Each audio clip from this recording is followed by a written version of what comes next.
Good evening, model railroaders, and welcome back to the Second Section podcast, where it's just regular folks talking about model railroading. I'm your host, Andy Dorsch, and joining me this evening is my co-host, Mike Ostertag. Mike, you got Hi. a new look. How do you like that?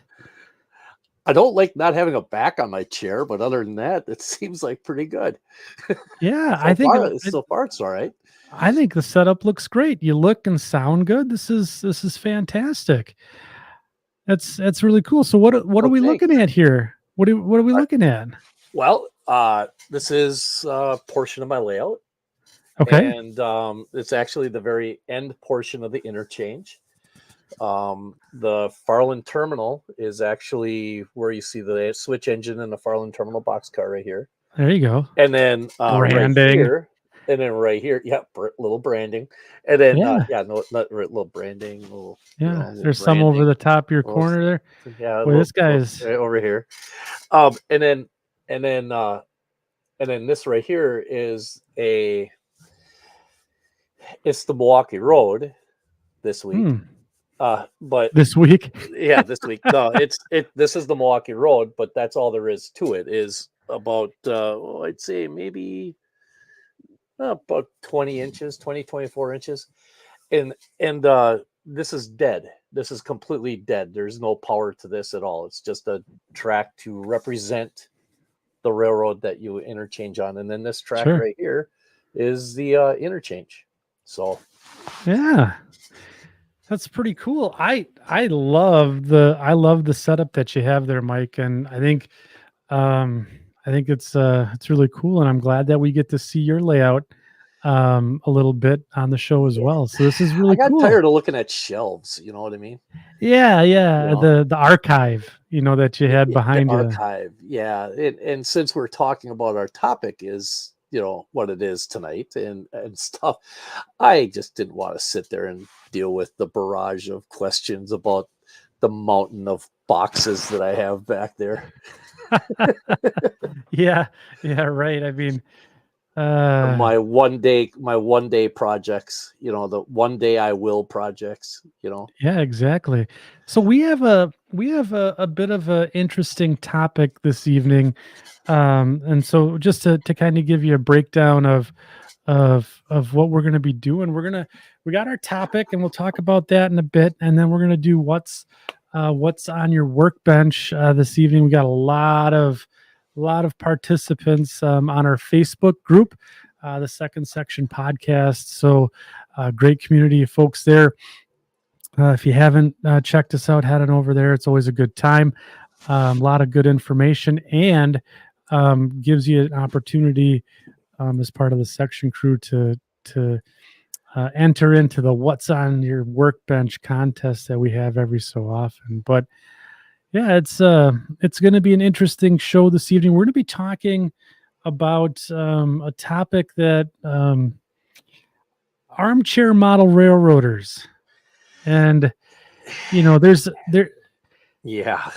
I was thinking about it, and did you ever watch the movie Tombstone with Kurt Russell? And yeah, right.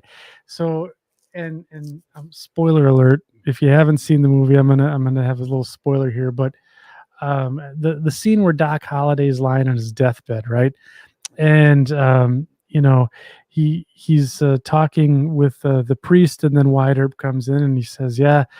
Doc Holliday goes, "My hypocrisy knows no bounds," and so I think this topic kind of embodies that just a bit. But it looks like Mike has froze this evening, so he's having a bit of difficulty. Is he back? There he is. He's back now. You back? No, he's gone.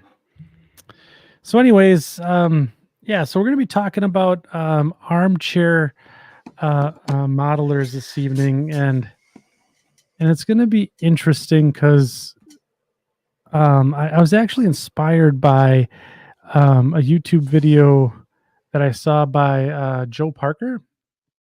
on the Pixel Depot, and he's got a great channel, and he did it about a year ago, and it was about how you're gonna never build that dream layout, and I think that's a I think that's a interesting take that, if you're gonna talk about doing the dream layout, um, and never actually get started, it's it's kind of reserving your to that whole I'm gonna be an armchair a modeler for a long time. So Mike, you back with us? Can you hear me? Yes, yeah, we can. I gotta stop hitting buttons. Yeah, don't touch. Yeah, I don't mean, touch. I gotta don't start. This touch. is all new. I knew in the other room. I know how to handle everything. This is all new to me. So this is all. I was gonna say, because I missed what you were saying, but Oh, it was one of the absolute garbage. So I'm glad you're back. I doubt it was. One of the things is Andy. One of the things is Andy sent me a video earlier this week. It says you should check this out, and it's from the Pixel Depot, the guy that does the Yeah. Pixel Depot, Yeah. and he was talking about this very topic. And it's a really good video, guys. If you get a chance, go check out the Pixel Depot. He's got some really cool videos on there. But he was Yeah. just talking about this, same thing, and it's just boy, this topic hits close to home. If Yeah. you're a model railroader, it's got to hit close to home for every single one of us at one point in our career, in our modeling career, I should say. It's just I I'm just as guilty, if not one of the worst violators of this entire deal, you know. Oh yeah. Yeah, absolutely. And it's me too. I've been there, and like if you if you watch last well, not last week's, but 2 weeks the last show we did 2 weeks ago, I made an excuse. I pulled out the old armchair, sat down. Mine's got cup holders. Split Rock was asking.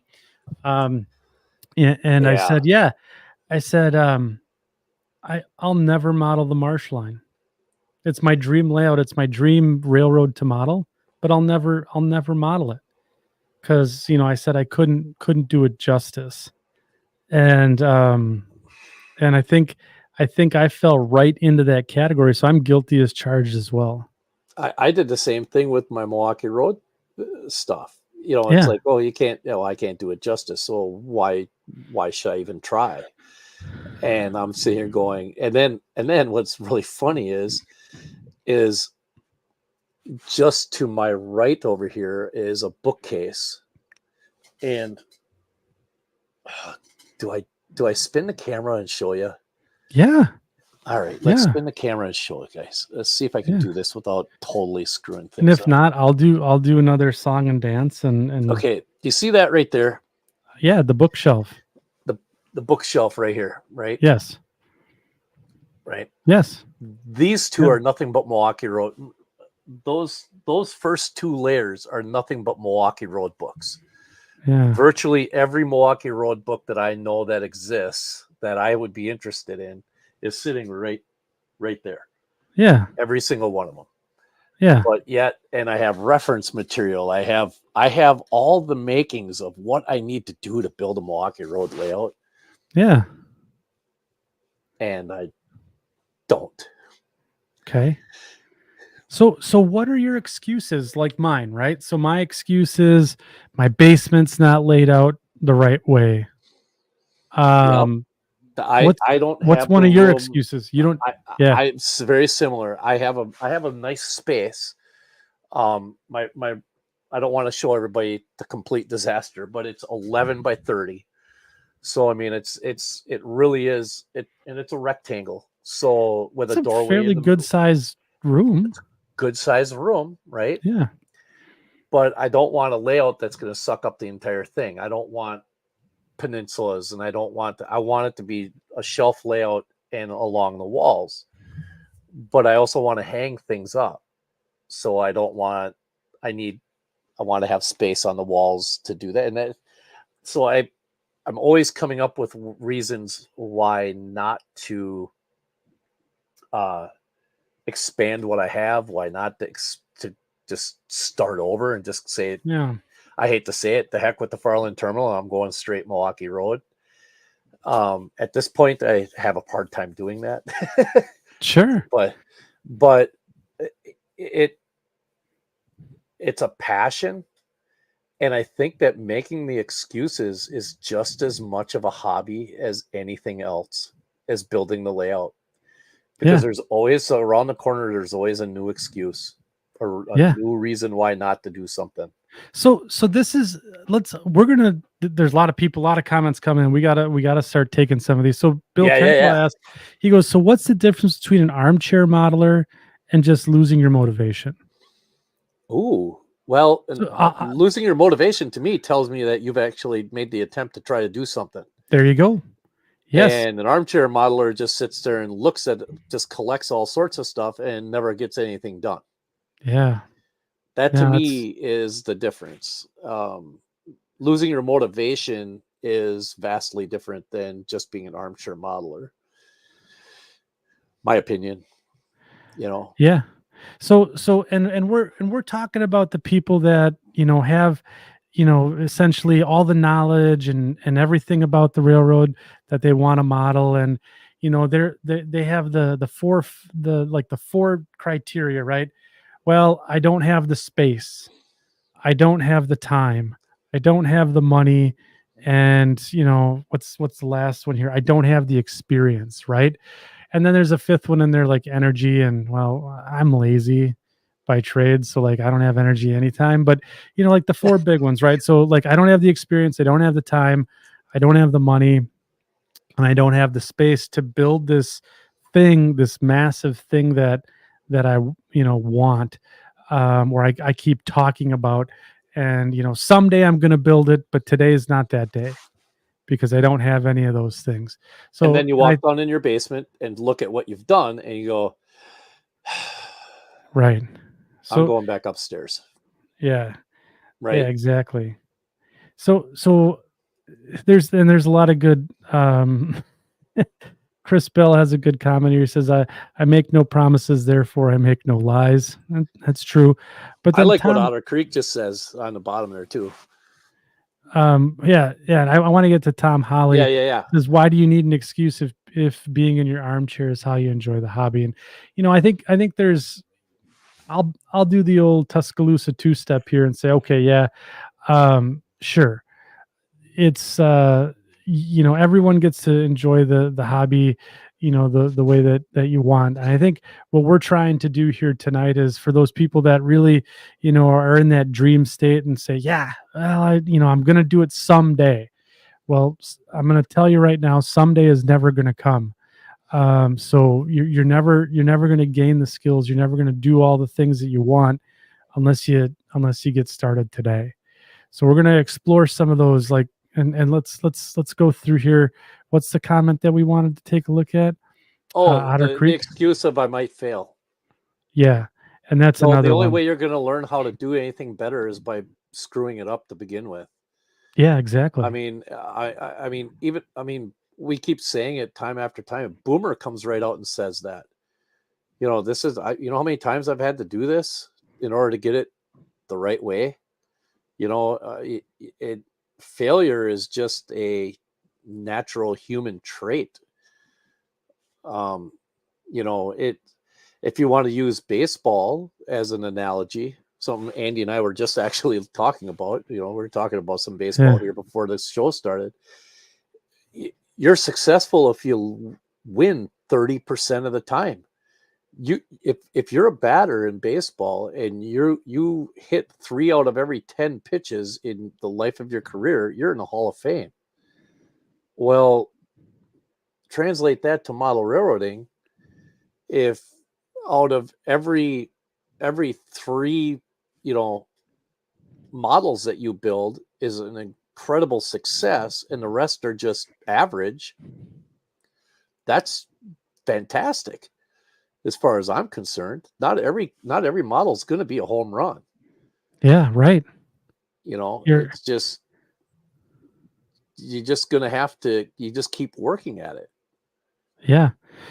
That's true. And I think that's one of the things that, a lot of people, I don't know, I think the fear is the biggest issue for a lot of people, but like late night model railroad, I screw up all the time. I just don't tell anyone. You don't have to You don't share have to. every little detail of your life, right? Right. So you can work on stuff in the back, in behind the shadows, and sharpen your skills and get started. And it doesn't have to be a massive layout. But I've seen some Jim Dandy of excuses, right? And that's what we're calling them, right? Our excuses, because it's it, it's a difficult, I guess, maybe mental block to get past. But you know if you stop and kind of take a look at things, it's not too tough to get going. So I want to really hammer on. So there's a couple of good ones, right? That we're here, like medical excuse. Yeah, if you're not physically able or something like that, you're probably not doing much in the way of hobbies anyway, right? So I'm gonna just, because it's our show, I'm gonna throw that one out. I'm gonna really stick to the time, money, space, and experience of the big excuses. And I you don't have to like get crazy. Let's just talk about like the space, for instance. I live in a one bedroom apartment. I don't have, you know, I don't have a lot of space for a model railroad. I can't get lumber or something like that into my apartment, something like that.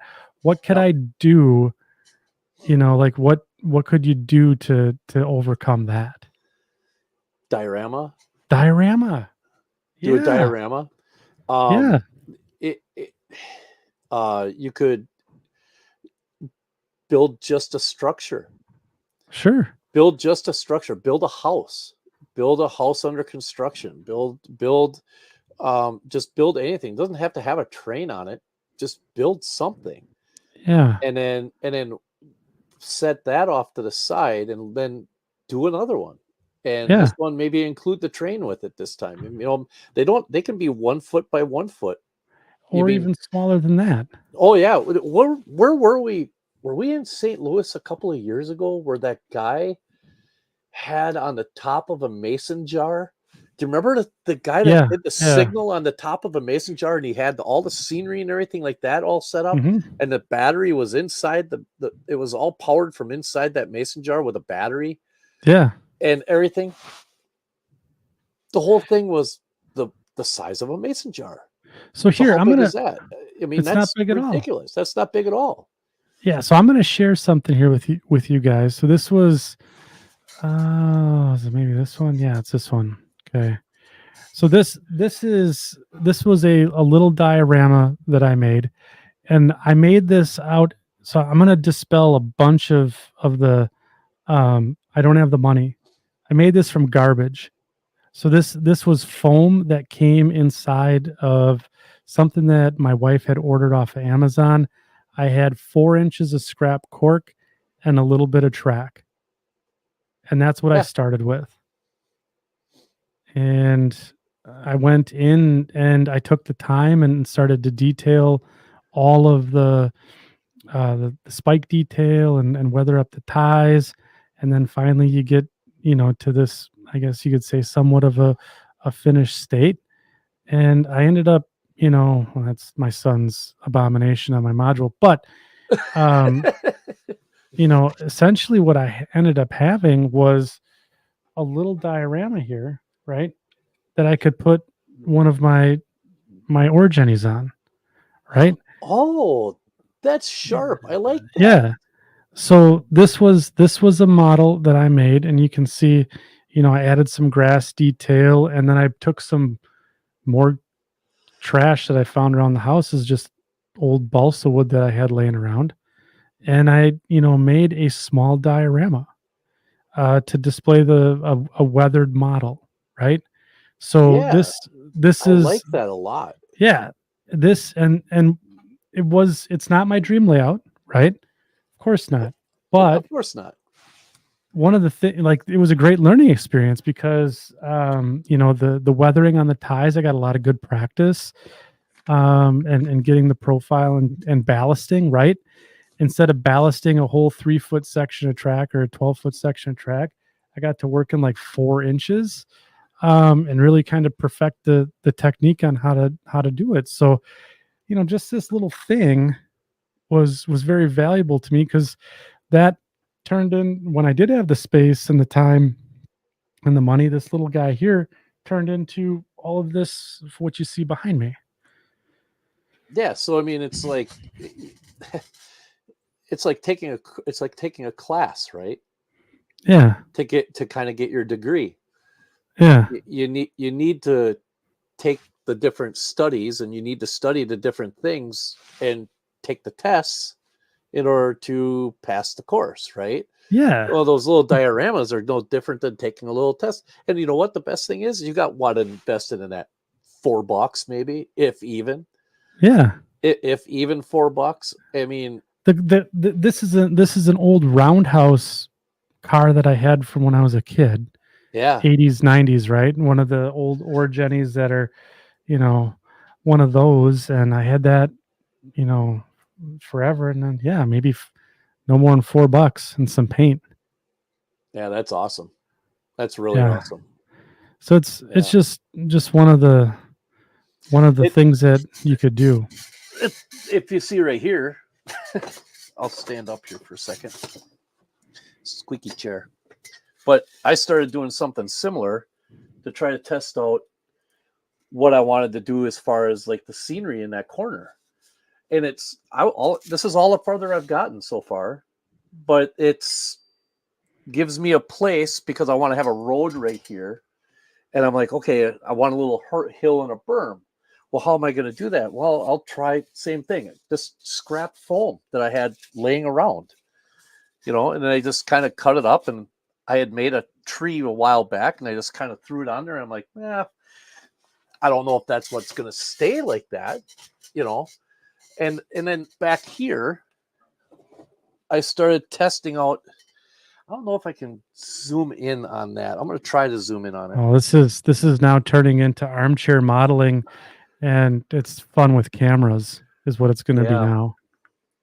Well, And it's not really in the focus there, but yeah, we no, see what's going on. but back here, there's the length of the switch engine at the end of the track.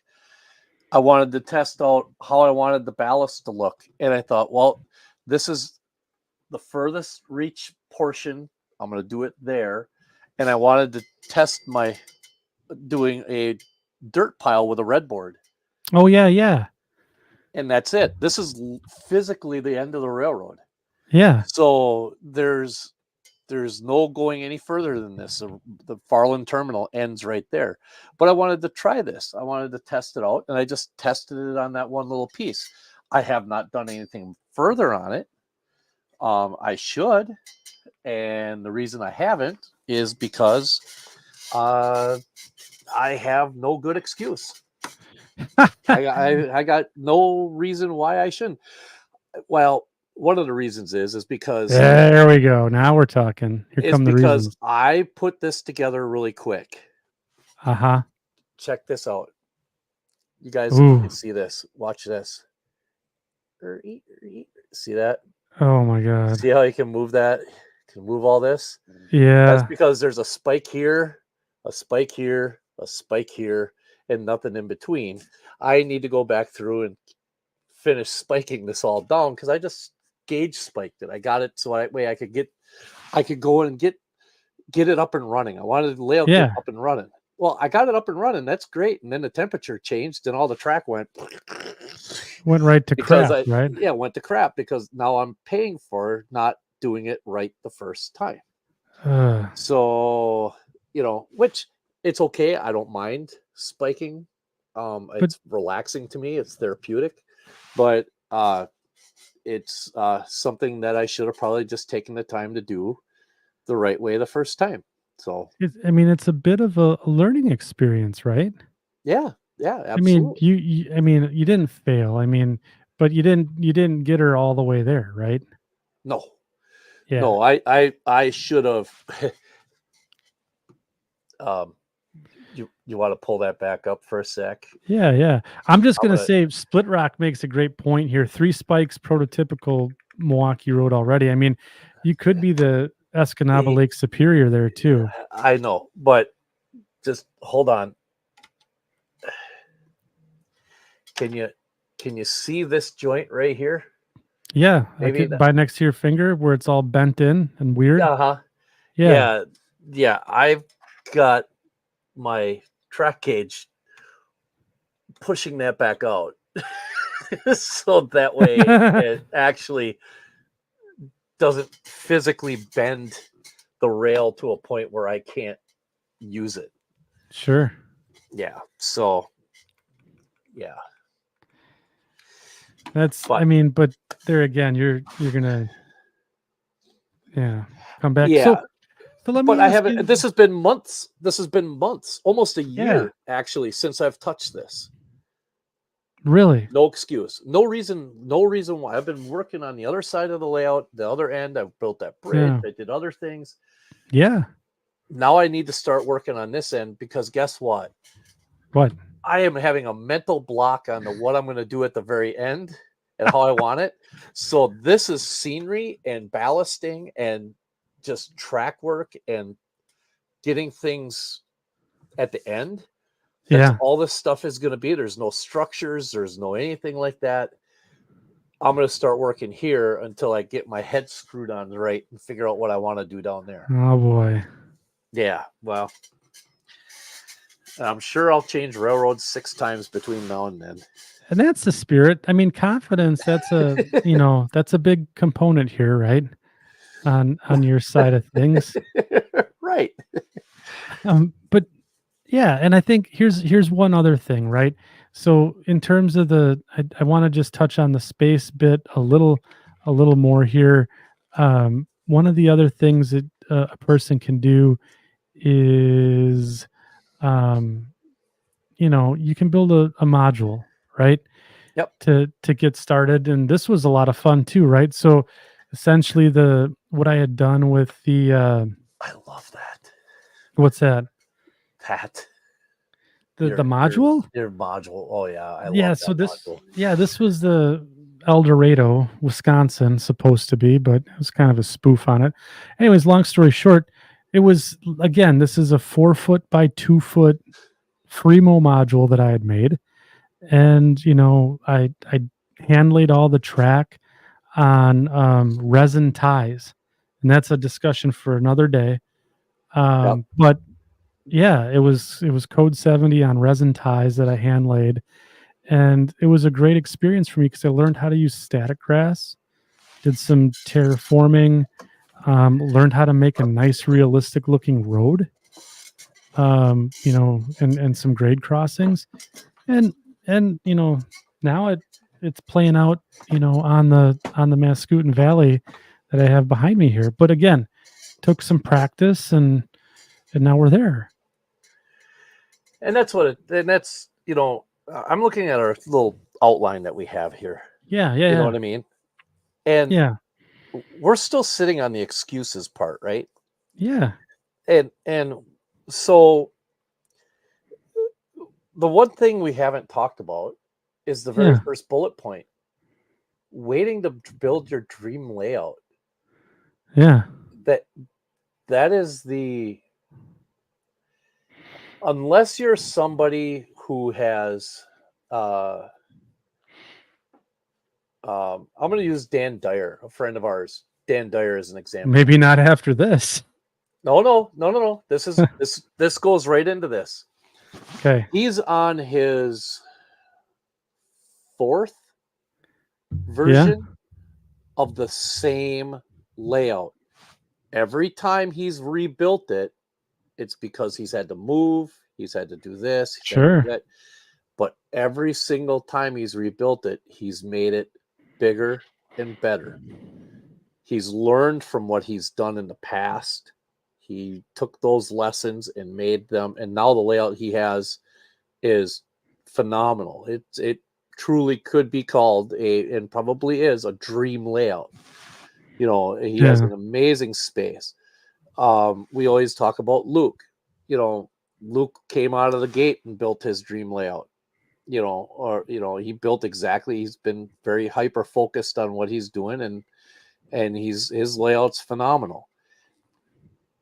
That is rare. Yeah, it's more of the outlier, not or the It's exception and more not of the the rule. 1% club than Hmm. anything. And is this right here my last layout? Absolutely not. This thing will probably come down one day. Sure. What will I do next? Don't know. I haven't figured that out yet. It could be 10 years from now. Who knows? But uh, you know, everybody has a different variation to their what they consider a dream, right? Yep.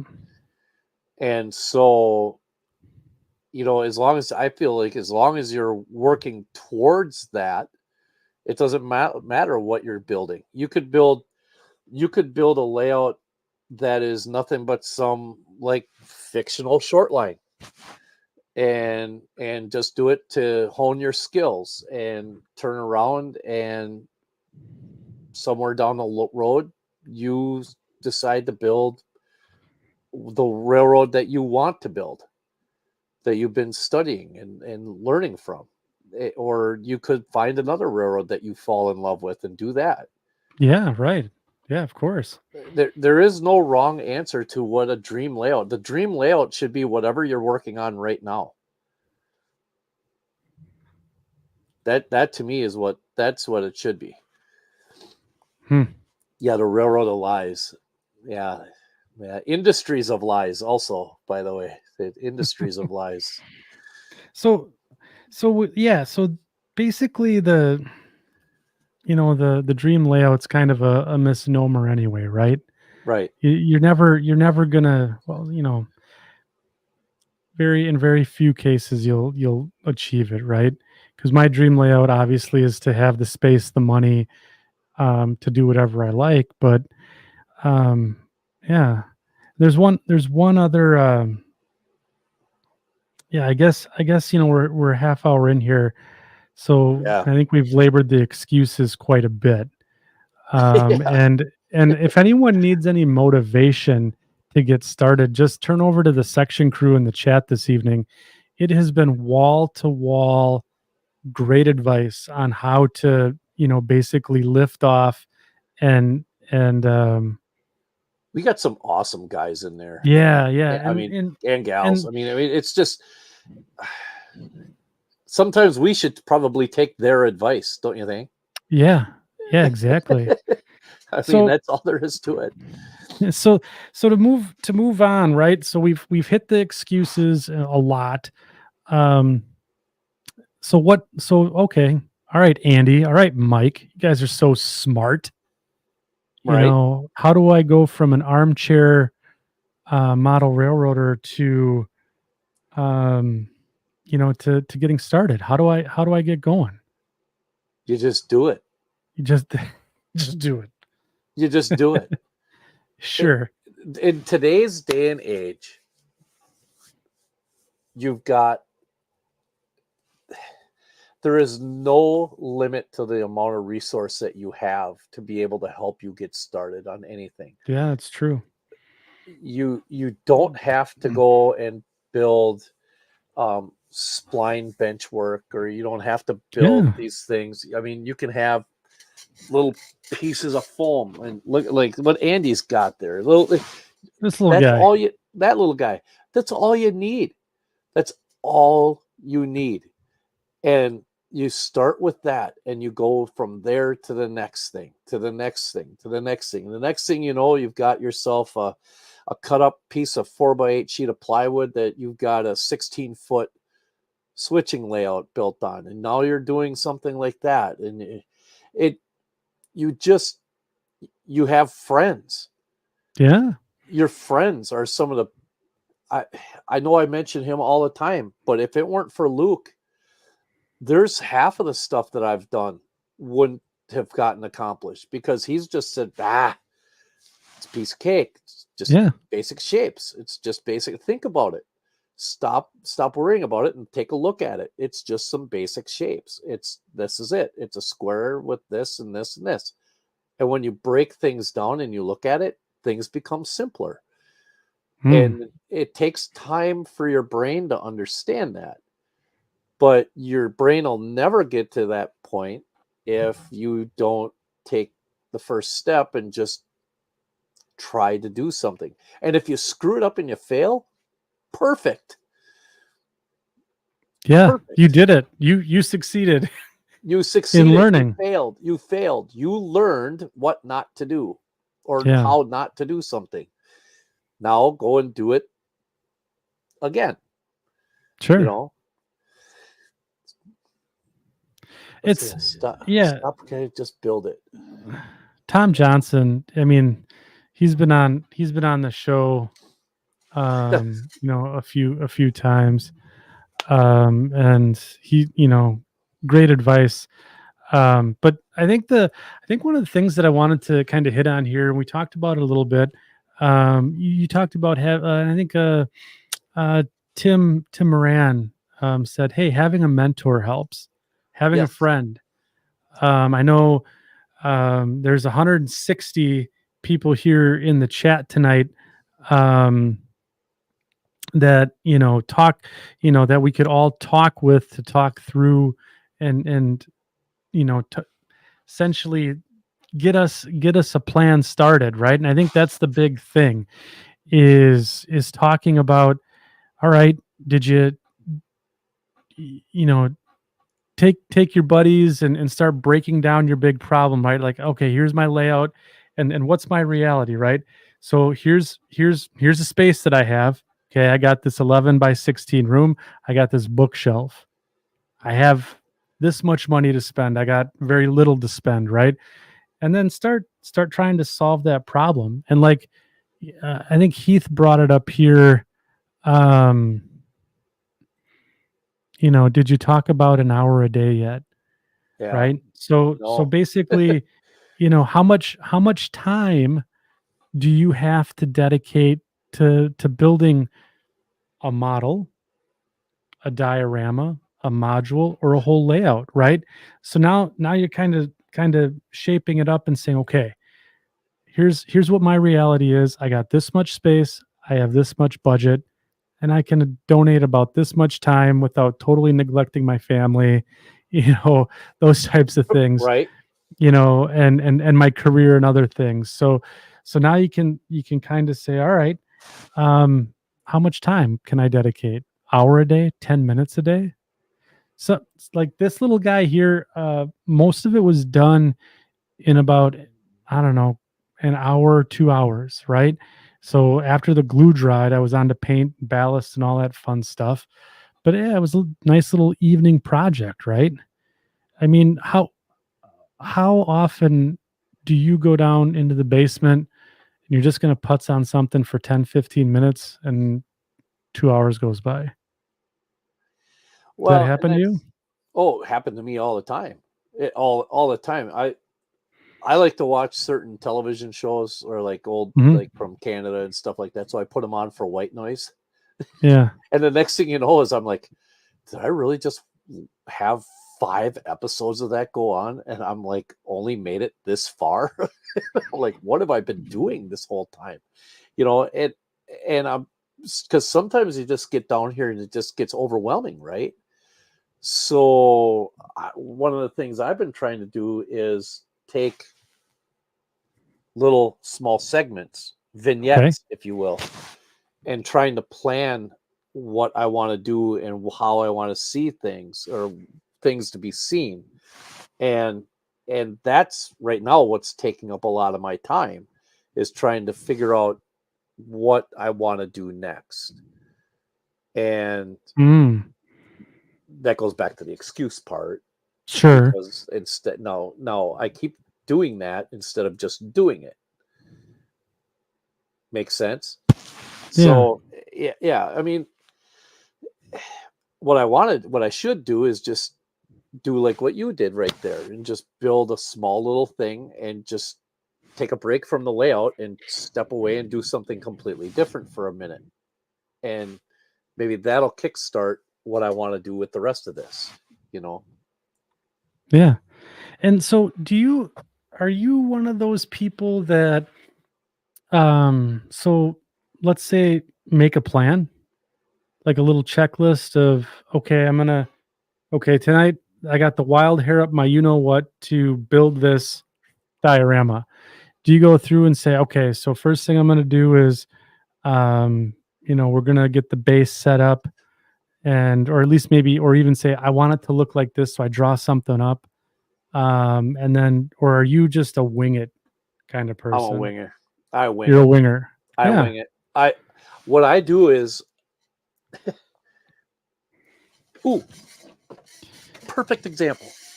Here he goes off camera. This is my favorite part when Mike just leaves the show. Yeah, but you know what? I have a mobile audio system now, so I can actually. That's right. So he could take us into the can. I can take. I can. Yeah, we could. Yeah.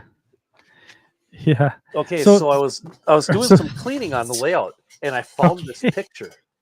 Okay, hold on. So It's I a found picture. this photo, Ooh. this picture. Yeah. You know where that's? You know where I took that? Ah, man, that looks like up north. Gonna say O'Connell Falls. It's right in your backyard. It's Pickett. Shut the front door. You're lying to me. No, that's the thing right by the little deal right in Pickett there. Yeah. That's where they unload fertilizer. So I've been wanting to build one of these and trying to figure out how to make it on the layout and put it on the layout. Well, guess what? What? I still have the picture. There you go. Yeah. And nothing on the layout. So I found the picture and then I'm sitting here going, oh, I should build that. And I'm looking at it and looking at it. I'm like, oh yeah, it's just this. There's the wheels and there's wheels and a couple of Mm-hmm. rectangles and Yeah, whatever have right. you. And I'm like looking at it and I'm like, yeah, nice. I'll put that there for right now. Let's see. Sure. What else do I do? That's the way I model. That's where I'm at right Mm, now, is because I do that and then I'm like, ooh, I should really start weathering this engine. yes. Ooh, I got to get the spiking done on this. So now my mental checklist has gotten me to the point where I've got paralysis. Oh, You see what I'm saying? I do. Kind of like analysis paralysis, same kind of Yep. thing. It's really similar when you're trying to get things accomplished. So I think I may try. I've never done it before, but I may try to go through and just take like a 1 foot area and say, what do I want to do? And write down every single thing I want to do in that 1 foot area. And until that's done, not move away from it. Mm. Ideas, thoughts, section crew? So I'm getting a lot in here from some folks saying it sounds like it's time for a physical checklist, Mike. Well, it is. It is. Not just with this. So You know, And Dan LeDuc um, has a really good point here. The problem is that we want to do everything at the same time. Bench layout, weathering scenery, and on and on. And I think he's absolutely right. Every time I walk into the layout room, it's like, oh man, what am I going to work on now? And should I that structure that I started, finishing? I got trees I need to build behind me. But yeah, I think it's time. I think it's time for a list. I I think, it's a very good thing. And the thing is the list could be as long as you want to make it, really. But I yeah, probably should. I should sit down and make a list. And actually what I should do, and I just thought of this, is I should take a page out of Boomer's book and I should segment this layout into zones. Like he's got, section 1, section 2. He's working on section 3 right now. So you work on section 1 for a while, and then you kind of move, you get that to a certain point and you move over to section 2. And that way I can maybe start to narrow the focus on the checklist instead of trying the checklist for the entire layout, a checklist for just that area. You know what I mean? It doesn't have to be 1 foot. I know. I was just using that as an example, but section by section. Yep, exactly. Second section. Yep. There you go. No, I think it's But you're doing the same thing. Yeah, I am. I'm lying right to your face, basically. No, I'm doing the same thing, right? So I have the layout broken into segments or sections, and the piece that you see here with the Pine River Wood Products and Pine River Junction, it's I guess it's maybe not such a checklist, but more along the lines of a goal. Before I do anything on the layout, this thing that I'm working on, my goal is to complete this in the next maybe year and then move on to the next piece. I think I've, and part of my plan, part of that, stop making excuses, start doing something plan is part of my plan is my expectations. I have to realize that, building this layout is not a instantaneous thing. Right. It's something that's going to take a very, very, very long time, probably 10 years. And I'm on year 2.5, right? So I have so Humanity Junction, and we're going to play the game here. He's asked, Heath is saying, all right, let's get started right now. So what are your sections? I would say I could break this layout into 1, 2, 3. I like John Rose's comment. First goal is to 7. Make goals. Yeah. Hey,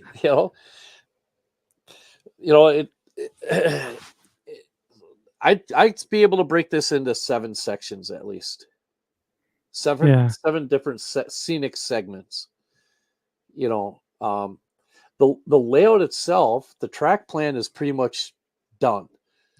It's just I have to fine tune it, and I have to go, like I said before, I have to go back and spike it, get a couple of things electrically squared away on it, and then just move on from there. But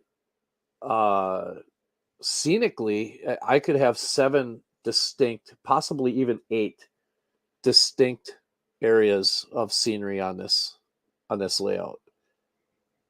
I've got some length of run. I've got an interchange / yard area here.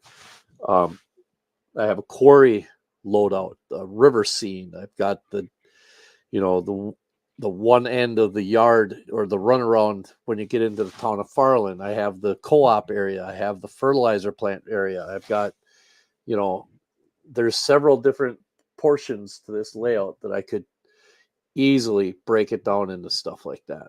Yeah, and that's actually a great idea, doing it that way. Boy, it's like Heath was in our minds when we were kind of coming up for the idea of this show. So he says, "Hey, someone taking notes here. We got 7 sections here. Yeah. So which one are you going to start with then?" And Heath is absolutely right. Mike and Andy do need accountability partners. Yes, we do, and not each other, by the way. Right? Yeah, because Heath also called me out, or called us out, I should say, not me. In a separate note, he says, "So you guys have a thumbnail on your show tonight that says talk less, build more." And yeah, we're sitting here talking. And what are you doing right now? Yes. Well, there was also a bet with some of our other friends to Yeah, see right. whether or not we would just show up and not say a single word. Well, that's no. That kind of defeats the Yeah, purpose. I mean, but yeah, to be perfectly honest with you, I would really like to start. I would love to start with the river scene, dead in the middle of the layout. yeah. But Oh, that butt sounds like a big old fat excuse coming. well, Choo I'm choo! not Here comes exactly the sure. excuse I train. don't I don't. Yeah, here comes the excuse train. Right on I time. I have to I have to I have to figure a few things out with that. And while I do that, I think I want to work on this section right here where I'm at, right where I'm standing, because this is kind of an important portion of the layout. Even though it's the last switch on the layout, when you come into the interchange, this is Farland Junction. When you come in here, you have to get past this switch in order to run back around your train in order Sure. to, head back to do your work. Well, I've got issues with this little section right here electrically. This switch has been giving me a couple of headaches. So there's work here that I need to get done, and I've just been putting it off. Mm, And it if I were to take from here, like right, you see where the 45 is right here, and I yeah. go from right there to from across to the end of this boxcar and just work on this section here, Yeah. right there. That's the part I think I'm going to work on first. And then the rest of this will just be kind of easier. I don't know what I want to do for a backdrop. This is actually a piece of masonite that I painted blue, and Yeah. I got to figure out what I want to do with it because it kind of looks a little weird just having this, go into the back into a blue background. But I got to figure out what I want to do with that. But that's the least of my worries right now. So yeah, I would say right here is where I'm going to start. There you go. And you know what's going to be great is that we have over 176 accountability partners that have heard that this evening. And if this is where you're going to be posting up every show, we'll be able to see the progress. But I think that's good. I think it's good to kind of have even it doesn't have to be like a detailed plan. Like I'm going to lay this grain of ballast right here today in Right. between these two ties. It doesn't have to be that detailed. Um, and Ralph Renzetti brings up a really good point. Let me see if I can bring his up here. It says, go slow, start easy, and build your confidence. I think that's a really good piece of advice too. You don't have to finish the layout in any certain degree of time. So And the other big thing is too is we're getting out of modeling season, quote unquote. It's mhm. kind of coming to an end in the upper Right. Midwest and probably getting close to it in Canada and the East Coast, stuff like that. Modeling say the weather's starting to get a little nicer. It's gonna all of our snow is gone. So I mean it's time to start getting outside stuff done. So that sucks up some of your time. So some of these things turn into rainy day projects, right? Instead of, well, I got to do this. Well, you have that whole winter long list of honeydews that you have to take care of, you know, that that you need to to start focusing on. But it, you're right. This wouldn't take very long to start working on this and to come up with a plan as to how I want it to be. I even have a little switch stand sitting here Do you? already. Yeah, a little Milwaukee Road Oh, switch that's a stand. pretty. Oop. Yeah, I haven't painted it, haven't done anything. I just kind of use Mm, the the big, whole what is thing, it? and this Target, the is switch from target there. Switch Target. That's a brass one from. Geez, I can't remember where I got that from, but I have a bunch of them. But so yeah, every little thing. It doesn't have to be. It could be something just as simple as planting that switch stand one night. and painting it, you know. But anything to get yourself going on it, or going, if you're having an issue, just find something that you think is neat, and you know, Get modeling after it. season is 12 months long. I would beg to differ. Yeah. So, So let's break it back down since what? that's a good Yeah. question. Yeah, Split Rock comes in and asks one of these questions. Will the MV host operating sessions this fall? There's a really good chance of that. There is a very, very good chance of that. So yeah, because there is work that's happening outside of this that you guys don't get to see. But yeah, there's some interesting, fun things coming this to the Mascoutin Valley this fall. So we'll have to keep Split Rock's comments in mind. But to break things down here, just real quick, just to get Jeez, Charles Nelson. Thanks, buddy. what's I that? tell you what, well, look, just think of everything I could be doing while I'm just standing there. He's gotta pay attention to me Yeah, during the show. I gotta pay attention. Yeah. You So know, ooh, and here's another good comment here from Late Night Model Railroad. Do things in batches. Weather a car, hell, weather three of them. well, it's a good Yeah, there point. you go. So anyways, just to recap, kind of what we talked about. If you never, or if you always talk about that dream layout and have to have I guess everything, have all the odds in your favor, the money, the time, the experience, the space, you may never get that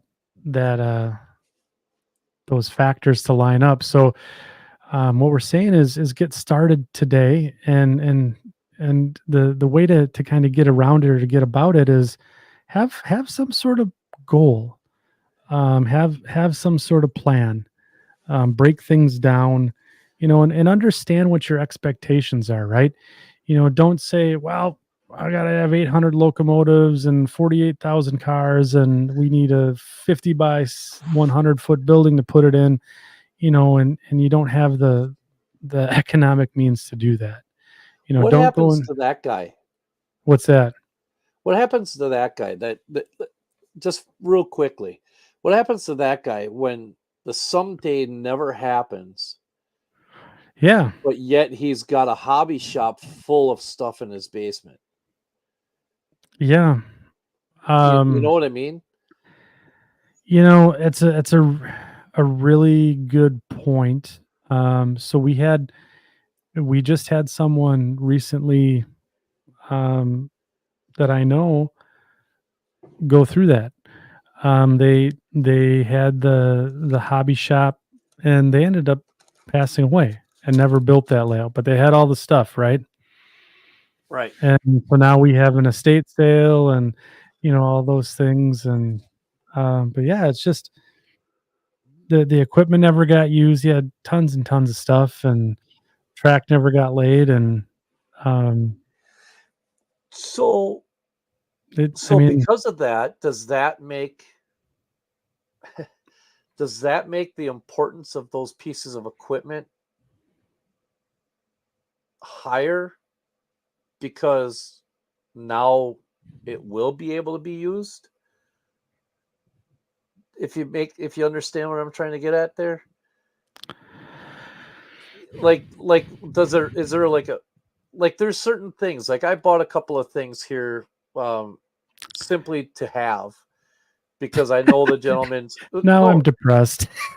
but That's but I bought him that's because I told him straight out is that he's such a good modeler that I wanted pieces of his legacy with me sure. when something happens. And he's getting up there. He's got a long ways to go yet, but I mean he's getting there.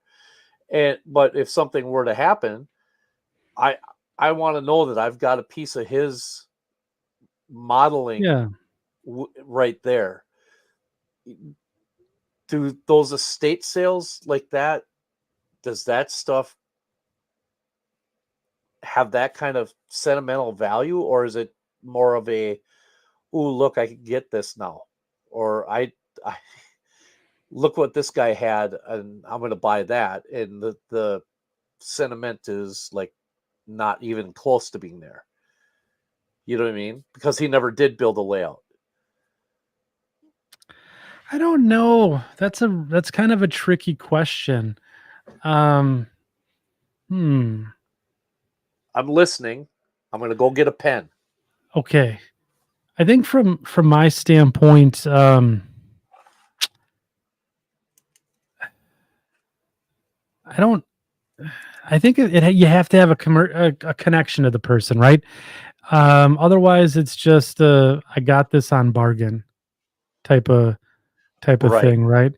And like for example, um, like let's say you and I were to go through this type of scenario, and let's say there's that switcher, right, or that box car that you have. Those are, or actually the thing I really like is your that engine house that you made, right? I would make a point to procure that item because I have a connection to it because I was there when you built it, and we talked about it a lot, and so I have a little bit of a connection, so there's a personal piece to it. Like Oops. like me talking to you about the buffaloes. Yeah, that one. Yeah, exactly. Yeah. Or the Fairbanks Morris baby train masters. That would be the same type of thing that someone would want to grab from my collection, right? Right. But I think the thing that I was trying to, maybe the point that I was trying to hit was, um, don't leave anything in the bag, or don't live with the regret of, man, I bought all this stuff and um, I didn't do anything with it, and I wish I would have. And I think that's the thing that the point of the whole show this evening is to get people that are kind of stuck in that quandary of, I got all this stuff but I don't know what to do, just to kind of give a little nudge to say, hey, let's get started. And you can do it just by building a diorama or a module, and then grow those skills, and then eventually you have a layout, that you can do a lot of cool stuff with. Well, So and that's that's all important, right? That's an aspect of the hobby that nobody really likes to talk about. You know what I mean? yeah. It's just kind of not fun. No, and it is a little rough. But here's an interesting comment. Again, late night model railroad is killing it this evening with the comments. He says that he created a spreadsheet of all of my stuff with instructions for my wife to know what to do with it all, and where the best place to find and get the best deals. I That's a know she great idea. won't keep it all. That's It's a not great bad. idea. Yeah, that's really cool. So, Mike, what are you doing? Uh-oh. Look at this. He can be taught. He can be taught. We're making a list. I'm making a Very cool. list. He's I'm making a just looking. list. I'm making a list. I'm just looking at it, and I'm making a list. Now, Yeah. let me ask the section crew once something here. I have this space right here. My original idea was to put a road here. Ooh. Okay. But there again, I kind of like the thought of making this more of a scenic area without a road. But I've got Hmm. several vehicles that I'd like to showcase. Okay. But this isn't a very big space. This is only like maybe 18 inches or so. So should I use this for make a road here, or should I make this just a scenic area. Hmm. Nope, no town. No town. No town. This is going to be similar to like Highway 57, where it parallels the Milwaukee Road. So it's kind of at a flat portion of that line, and it's just the highway is right here. Would be what I Yeah. would want. That I know is what I would want the road to be. So Or we do I we just use scenery? so we got 2 votes for scenic. So Yeah. SP Steve says scenic. Split Rock says scenic area, negative space. Well, is a Daniel road? Banks, Can a road be a negative space? I would think so. I Oh, would think late night model railroad again with another good comment. A rail fan spot. so. Ooh, yeah, Hmm. maybe, Boy, that one hit your funny bone a little bit, didn't it? yeah, maybe, Ooh, yeah. here's AJ Bypass has a good one here, or Clay Pass. Put a signal maintenance crew there. Hmm. Maybe Yard that line office. doesn't that loud. Yard office is going to be down on the other end. That I know. Eh, I like that idea though. And then Make if it you want a scenery, and road, if you want a road, just lay the road, just like how the real roads are built. good idea. That's not Good. bad. Okay, let's see. Layout open space. Tom Johnson says, why not both? I like that idea a lot. That Here's was the my one. plan. Yeah. Gruesome casket. Yeah, I knew that Yeah. was going to come. You knew that was going to. So I did have. Look at this. Isn't this beautiful? I What know in it's a the little. Sam Hill is that? It's a Vista Cruiser. Man. Someone Yeah, spied that out earlier in the show. yeah. And It's a I'm like, Vista what are Cruiser. in yeah. Yeah, Boy, in a that's little in a Fleet Farm Jeep truck. ooh, John Garvin's got a good one. What's that? Ditches filled with cattails and marsh. Ooh, yeah. That's more Andy's thing than it is my thing. Well, But see, I could go right here with the road, right like that, and then have scenery over this way, something like that. Or put the road over here and put it like a little tree line here. Something. ooh. That looks really good. I think that's a You know, pretty I think yeah, and you can even have someone like up on the hill back there on the bank put a tree rail line, fanning. something like that. I don't know. That's part of the reason why this has never got done. A fireworks stand because it's Wisconsin. I like that idea too. Yeah. Yeah, this is good stuff. This is good so, stuff. so if you guys were making a checklist, Hmm. do you break your checklist down into different segments as well? Someone just I think it was Otter Creek said, and here comes the sub list.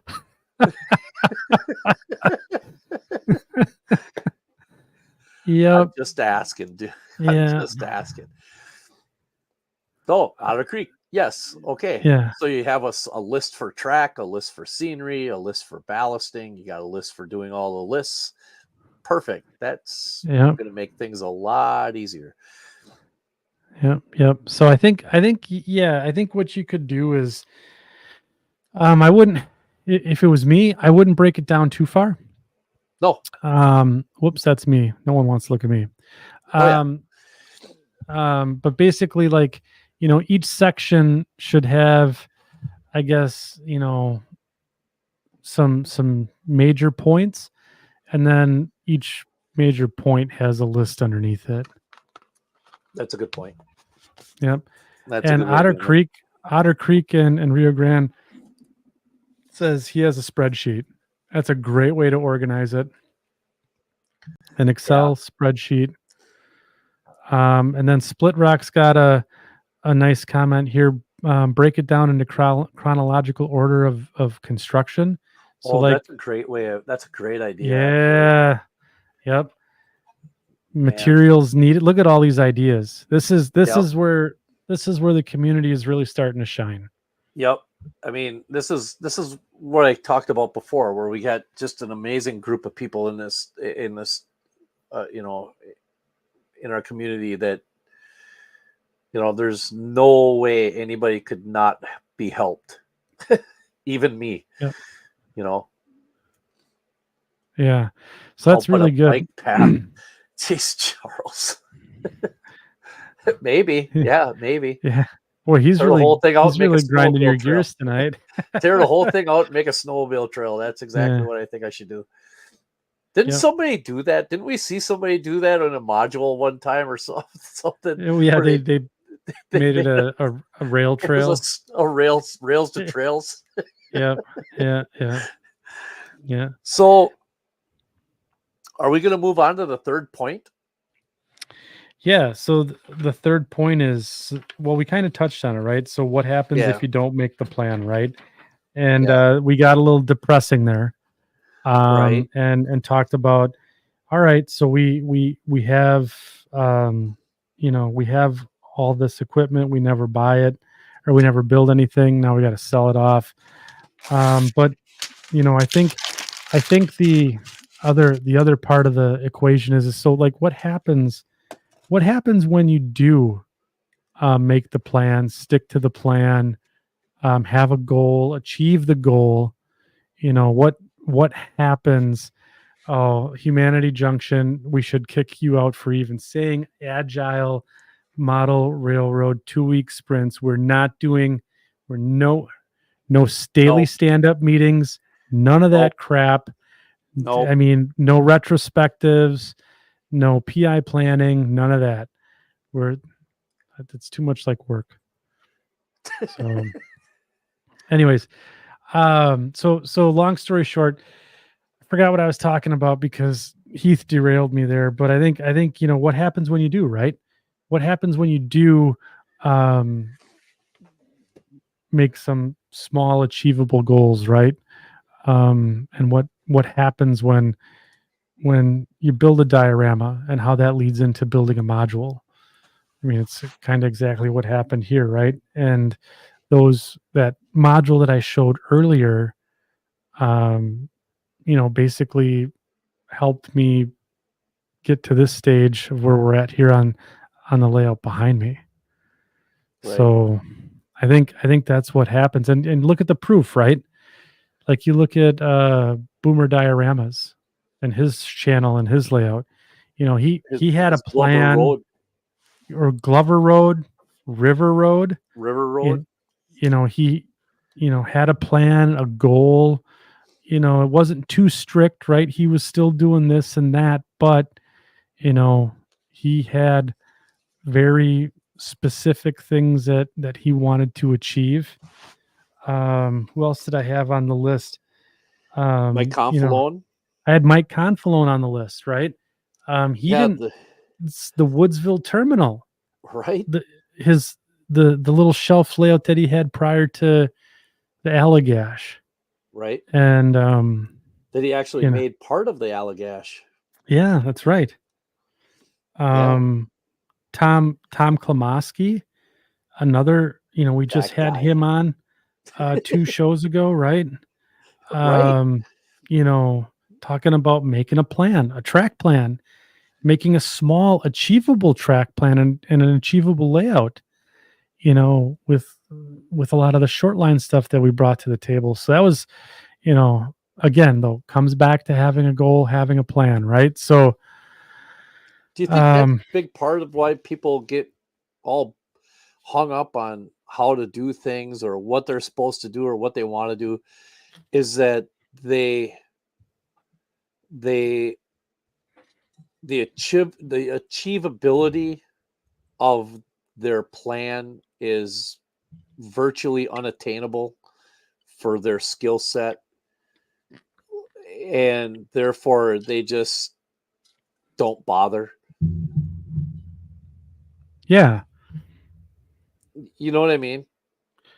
So I mean, it's like if you've never built a layout before, are you going to build the $1 million layout? No. Where do you Because if start? you, yeah, where do you start, right? I mean, you start small, just like anything else, you know. But and the achievability is to me is the most important aspect of this hobby, is being sure that you can do, you know, is making sure that you are able to build something that's within your skill set at Yeah, that your time, abilities. your abilities. I mean, I like to ride bikes out on the trails. There's no way in hell I'm going to go out and do the Tour de France. You know what I mean? So that's just not within my skill set. But it it's one of those things where, as modelers, we always think of the grand, and that clouds our judgment as to what we should actually be doing. And it's been brought up. The Pixel Depot made that in that video, made a really good comment about that, Hmm. about the fact that the media in the model railroading media for decades has glorified bigger layouts. If you ever looked at them, there was always huge layouts and big home. And then once in a while, they would have somebody with a shelf layout in there, and they would give them like a page or two, and that would be the end of it. Then the next time you'd have a 6-page or 7-page spread on this big, huge layout. So then the thought process is that you have to go big or go home, right? That's the process. Well, you know, I think things are changing where you're starting to see the shelf layouts are very much in vogue right now. And you're starting to see that smaller, achievable layouts are being really done really well. And people are starting, because the cost of the hobby is going up like a ridiculous rate. And there's an affordability factor there for building big, Yeah. so achievability could be financial. Yeah. I mean, it just, it's not, and I'm not putting down any of the manufacturers for doing what they're doing. I mean, it's just the nature of the beast right now. It just is. But as modelers, we need to stay within ourselves too. And I'm just as guilty as anybody else. I got a whole room full of stuff that I probably have no right owning sitting back there, that I know for a fact I'm probably never going to get around to building. But yet I try looking at it and say, boy, if I got rid of this, what would happen if I got rid of it? I'd probably never see it again. So I hang on to it, and it just sits there and collects dust. But I don't know. I think that, like, for myself personally, I know my skill set has improved, but I've got a long ways to go. And I'm actually kind of excited to get started on the scenery part, because I've never taken a layout to that level before, ever. This Yeah. right here is the most I've ever gotten a layout to. And that's embarrassing to say in all the years that I've been doing this, but I want to get scenery done. I want to do some scenery and see how bad I am at it. So that the next layout I can be really good at it. You know what I mean? Yeah. Yeah. I think, and I mean, it's interesting Uh-oh, we because lost Andy. no, we Did lost we Mike. lose me, or did we lose Andy? Yeah, we What lost happened you. to Andy? Where'd you go? I'm right here. No, Andy's in slow motion. Now he's froze. What are you talking Uh-oh. about? Mike, you went into the matrix again. But yeah, I think it's a really good point. I didn't hear a single word of this. Yeah. You're failing there, bud. But yeah, it just, the achievability I think is a big thing. And there's one I guess the thing that I want to bring up is and kind of tying into the cost of things. I know we're kind of skipping around, but there's a locomotive to layout ratio. And if your locomotive to if your locomotives, the amount of locomotives you have divided by the number of layouts you have equals infinity, then you may want to start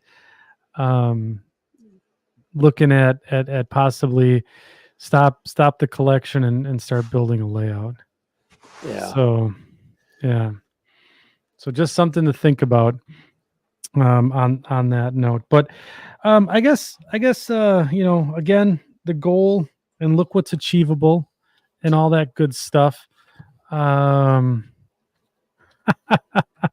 Humanity Junction says the locomotive to layout ratio I call BS. You can never have enough locos.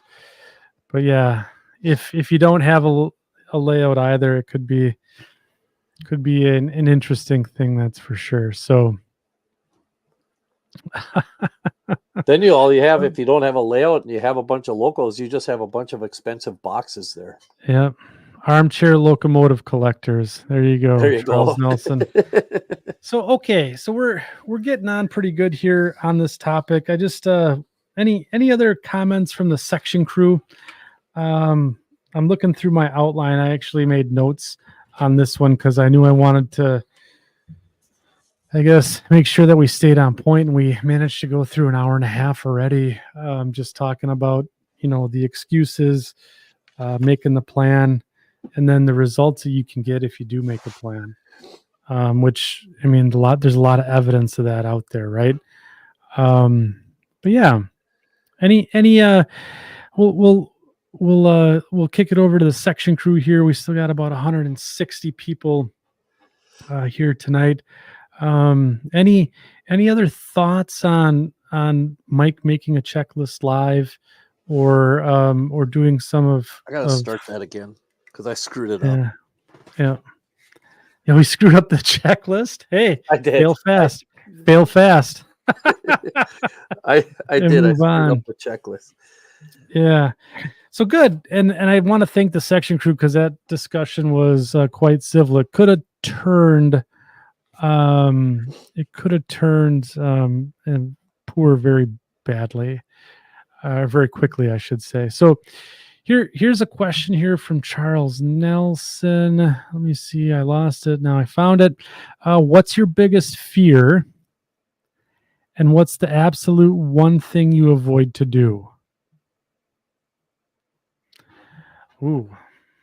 Well, I don't like heights, so I'm not going to go re-roof my house. I think it's in relation to model railroading, but yeah, I mean, we can play that game, I guess.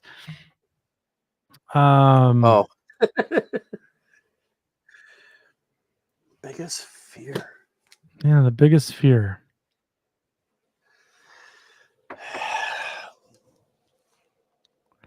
You got to stump here, Charles, but I think I'll jump in. I think my biggest fear is and it's maybe one of the reasons why I'm not modeling a prototype, is it potentially could be the fact of you didn't do it right. Having someone come in to my layout and basically tell me that's wrong. I think that's my biggest fear. Even if it's they never just had like that. Huh? They never had that. That doesn't like that. That doesn't look right. Yeah. I think that's my biggest fear. Even like with my birch trees that I'm attempting to model, right? I'm worried about someone coming in and saying, "Well, that doesn't look like a birch tree." Um, you know, so I think that's my biggest fear. I'm not afraid to try stuff. That's, I'm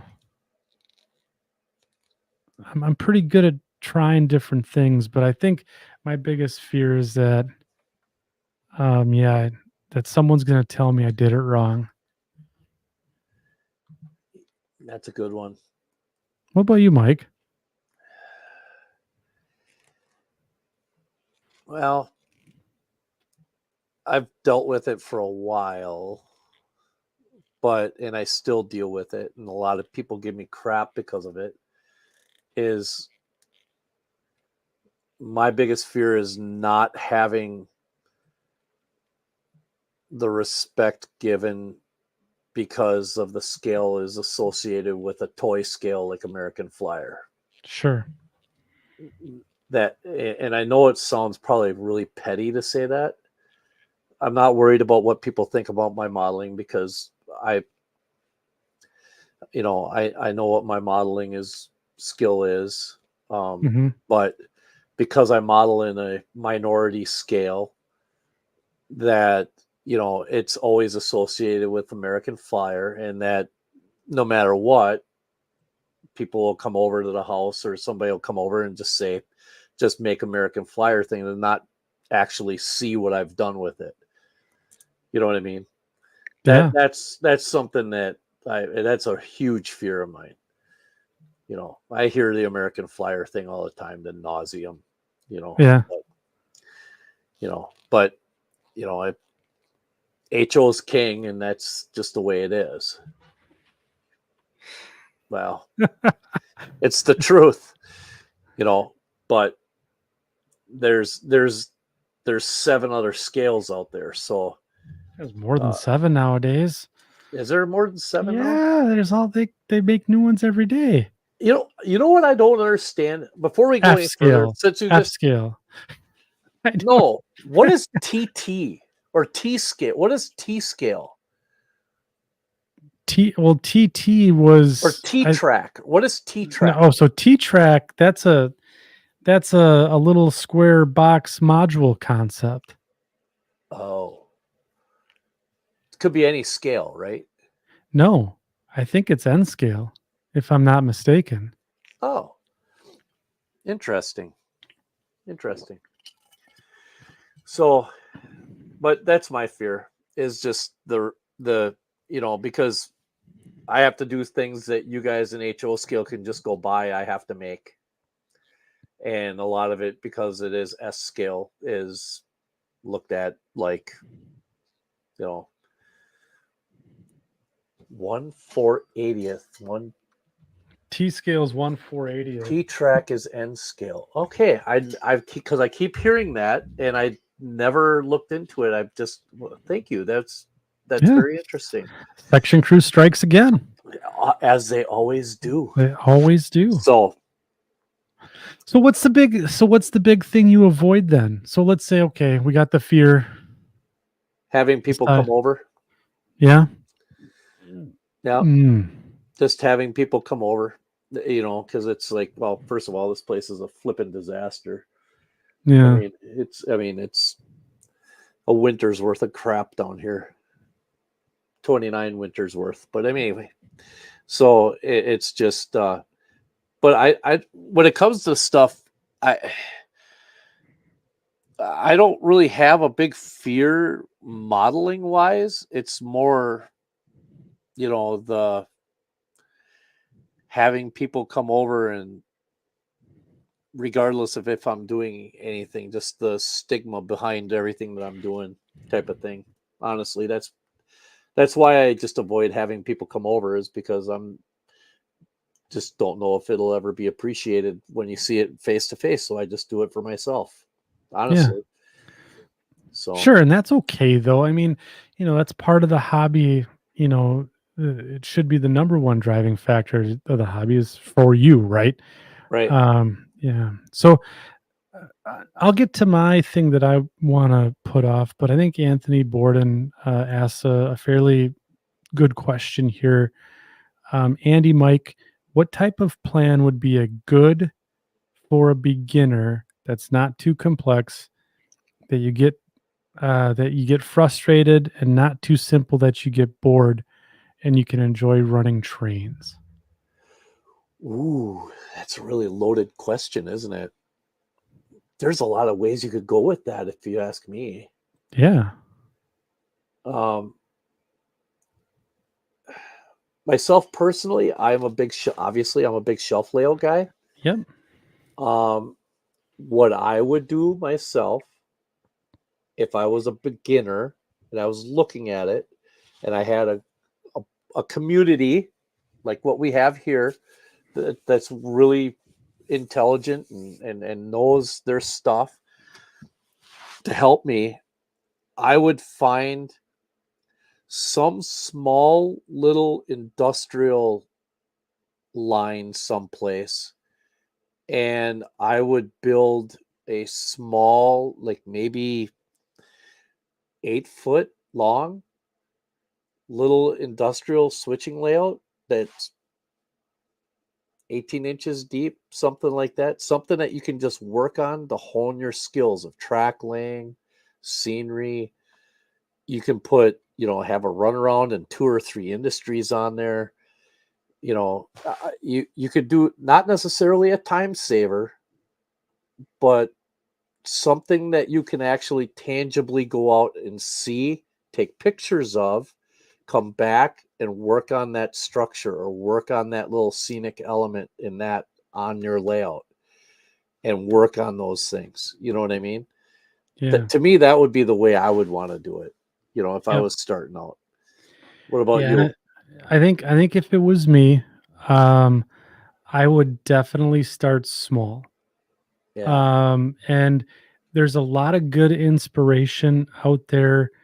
Model Railroader has some really good resources, and some of the project layout builds that they had on their video series, like the Virginian, that was a really good 4x8 layout that had great scenery, had good operation, and had a lot to do where you could run trains around and just watch trains run essentially in a circle through the scenery, but it also had the operation that you could not be bored with it, where your railroad served a purpose, right?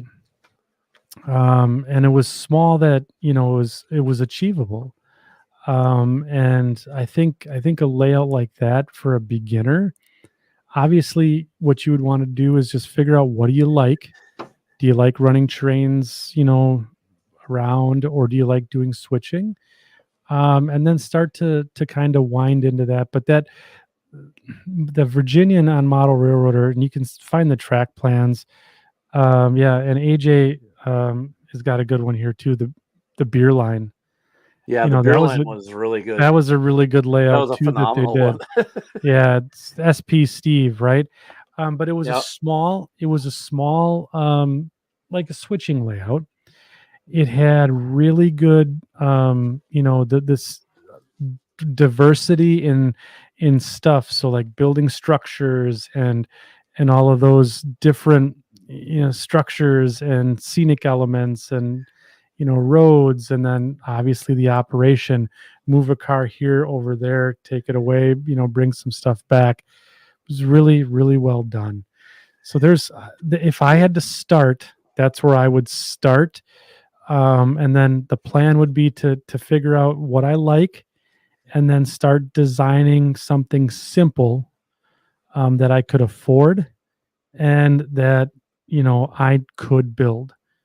So even if it's on like a 4x8 sheet of foam, or something like that, that sits on a tabletop or something like that, make sure that you start small, start simple. That would be my advice. So Yeah. That's and go via go home. This do some dioramas with a small space to practice those new skills like water, rocks, ballast, and then add that to a layout. That's some really, really good advice. So that way, so hopefully, Anthony, that helps answer your questions and on that. We'll bring Mike back in here. Hi. I don't know if Hey, my internet because see my other computer's hardwired into the thing. Here I'm yeah. using the Wi-Fi. But Yep. I was gonna say one of the other things I would do is there's two books that you really should probably pick up. Yeah. The first and foremost is this one right here from Tom Yep. Klomoski, Building the Right Size Layout. This is a fantastic book. He goes through and just explains all sorts of different aspects, not just about the about how to build a layout, but how to select what is right for you, what could possibly be right, what talks to you, right? And then the Yeah. other one is a book by Lance Minheim, who has a plethora of books out there that they're all great. But this is one of my favorite ones, and it's the 8 track plans for modern era switching layouts. Oh, that's a good one. This is a phenomenal book. If you're looking for a way to start, and you can adapt these to whatever region you're in. It's just the mindset of what the layout is. So, he's got everything in here from a ports to regular switching layouts to see if I can find one right quick. Here's a nice one. See if There you layout go. that are like this size, Just around the walls of a just room. around the walls, to layouts that are right like this. It's just a module. It's just basically a glorified module. Yeah. Yeah. So, you know, and anything in between there. So I would pick up those two books, the Lance Minheim one, and then the Tom Klomoski one. And these are two really, really good reads. Yeah. And the thing is another book that Lance Minheim has. I have it right here. That would be a good one to read if you're if you're just starting out. Is his Model Railroading as Art book, Mm. because this gives you a really good perspective as to Now these aren't chintzy little books either. Like these ones from Lance Minheim seem pretty yeah, thick. yeah, these are yeah, these are It's a this is decent a good size. You're getting your these are value good here. sized books, yeah.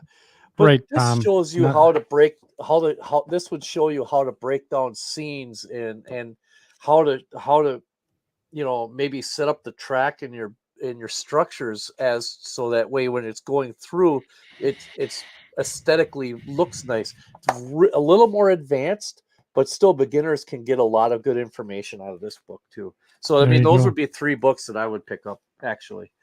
Yeah. So And then, on top of it, oh, Split Rock. oh That's a boy. naughty comment. How would reading those books get you off the armchair? It's because I I'm don't gonna say know. it's applying the learning. You take in the information and go do it, right? Right. That's how I'd answer that um you know and yeah, Kent S here just discovered Around the Layout podcast. Between that and second section, tons of stuff to listen to. Check out other podcasts too, Yep. like Around the Absolutely. Layout, because they have tons and tons of really good information in there as well. A lot of And if you ever advice have any from problems with our podcast, always remember all comments go to oh yeah, Ray all the at nasty comments, all yeah, the praise comes to us. us. All the bad stuff goes to Ray at Around the Layout. Yeah, Yeah, yeah. But So, Paul Kassar, he's the person that you really oh wanna yeah, Paul direct. Kassar is actually just Ray's just fine, it's Paul. We Ray's wanna. good. Yeah, it's Paul's really the issue. I mean, that's Yeah, but all funny business aside, yeah, those books are invaluable resources as well as, the community. So if you still, Anthony, if you're still listening, a little unsure of how to get started, I'll plug the Facebook group, or pair off with one of the other more experienced modelers here in the chat, and I'm sure there'll be tons of willingness to help you get started. So it's don't kind get of. sucked down that red dirt hole, rabbit hole, though. Just be careful of that. There's a lot of that going on. A lot of it. A lot. Anthony, my plan would be to start an iron mining taconite ore operation. Lot. That you should do that. That's what you should do. Yeah. So You could learn shipbuilding then too. yeah, yep. There you go. So those were some really good questions that came in, and tons and tons and tons of good advice. So um, yeah, thank you, section crew, for that. But I think we're just about ready. Mike, do you have any more comments on this topic this evening? Any final thoughts before we go into what's on your workbench? Yeah, actually. Okay, testify, We've brother. we've we've made a lot of we've made a lot of jabs, and we've made some poked fun at a couple of things and everything else like that. But in reality, the the toughest thing to do in this hobby is to get started. Finding a direction and getting started. Everybody's always just got to take one step, left foot, right. Well, that's when you see so many modelers out there in the press and around the people that we know and that people you learn to know, you get intimidated, and that is a very real thing. I don't care who you are or what your skill set is. I'm sure Tom Johnson and Tom Klomoski and Mike Confalone and Mike Rose, and these guys have people who intimidate them, or who are they have always thought, boy, I don't know if I'll ever be able to do that. We all have those, and that isn't where my opinion, that isn't where you should be focusing on trying to achieve, because a lot of those guys have decades and decades of experience doing what they're doing. If you're trying to get going on doing things and you just don't know what to do, just start doing something. Like Andy and I have said earlier, just start like with his little ore car diorama, you know, uh, just doing something to get you in the mindset of modeling, and and don't let anybody tell you that what you're doing isn't okay, because not everybody has a 60 by 40 room to be able to build the $1 million layout in. Um, I don't have that, and I'm perfectly content with what I'm doing for the time being. That's a great one, Charles Nelson. Put a kit together. Go out and Right. take some pictures. Go take some photographs of something. Um, I've actually been looking at some structures in Green Bay here lately that I keep on looking at, and I'm like, boy, that's a really cool building. I should just go and build that, just for the sake of building it, because it's a really neat looking structure. I don't know where I would put it or if I'd have a use for it, but it's something that looks cool. Go do things like that. don't be afraid of what somebody else is doing. It's not good enough, or what you're doing isn't good enough compared to what somebody else is doing. It's not a contest. You're building a layout for you, not for the world. Yeah. So, and that I think is advice we all need to understand and remember once in a while, because I think that we all get in our own way worried about what the next guy's going to think. And I know I do. Yeah. So, and so, I mean, that's about it. I mean, it's just get out there and start doing something, and if you have a problem, ask a friend that is in the hobby that, to give you a hand. There's no Yeah. shame in asking for help, you know. Right. What about Uh, you? What do you got? I think the big thing for me to get off the armchair is to just try something. And I think one of the big things that helped me was, um, truth be told, I think it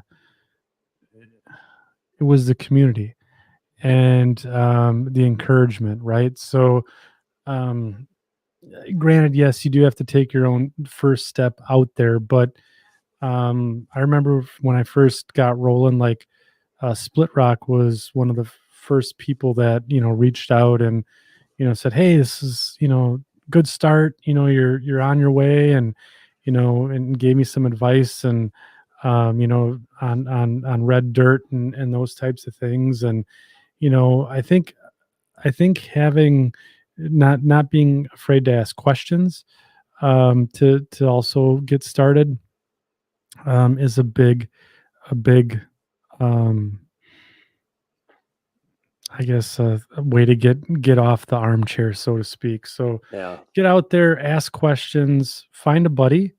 We got a lot of them in here that are willing to um, get you off the armchair and building a model, and start small. Like start with a simple kit, and get a little confidence. Start with a small diorama or a module, and yeah, like Kent S says, make a 1 foot by 1 foot diorama.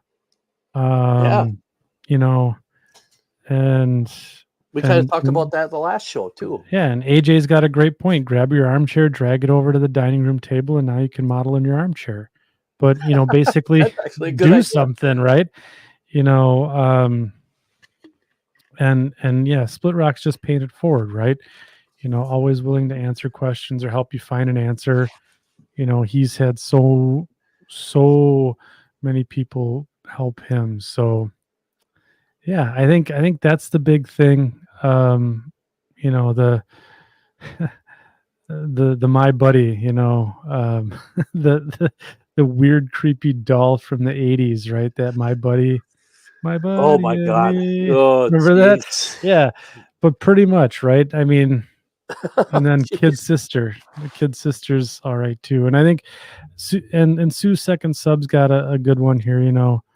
Don't be intimidated by another great modeler. The best thing I ever did was approach Bob Rivard and talk to him and learn from him. Yeah. Um, And, and and, and guys like Bob Rivard are just, you get Bob going in a direction, and there's no, you put a quarter in the guy and there's no stopping him. yeah, You're going to have information overload whether you like it or not. And yeah, and and the thing is about guys like Bob, he's still learning. He learns new mm, things all the time. yeah, So uh so yeah, I mean, even yeah, the greats, they're still learning too. yeah. And So and I made the same thing by talking to Luke, and then I'll never forget the day that Luke basically took me to three different layouts and said, okay, here's mine, here's Jim Elby's, and here's Dennis Eggert's. Which one do you like the most?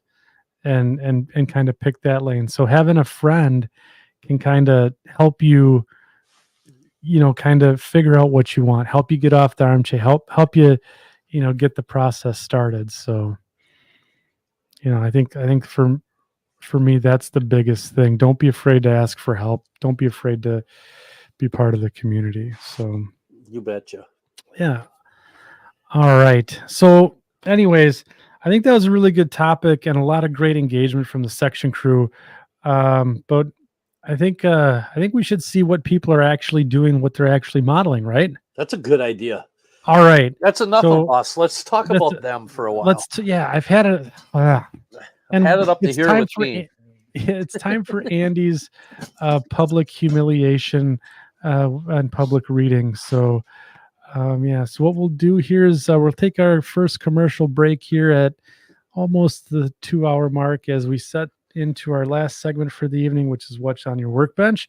So we'll kick it over to the Greasy Meat Hands Band.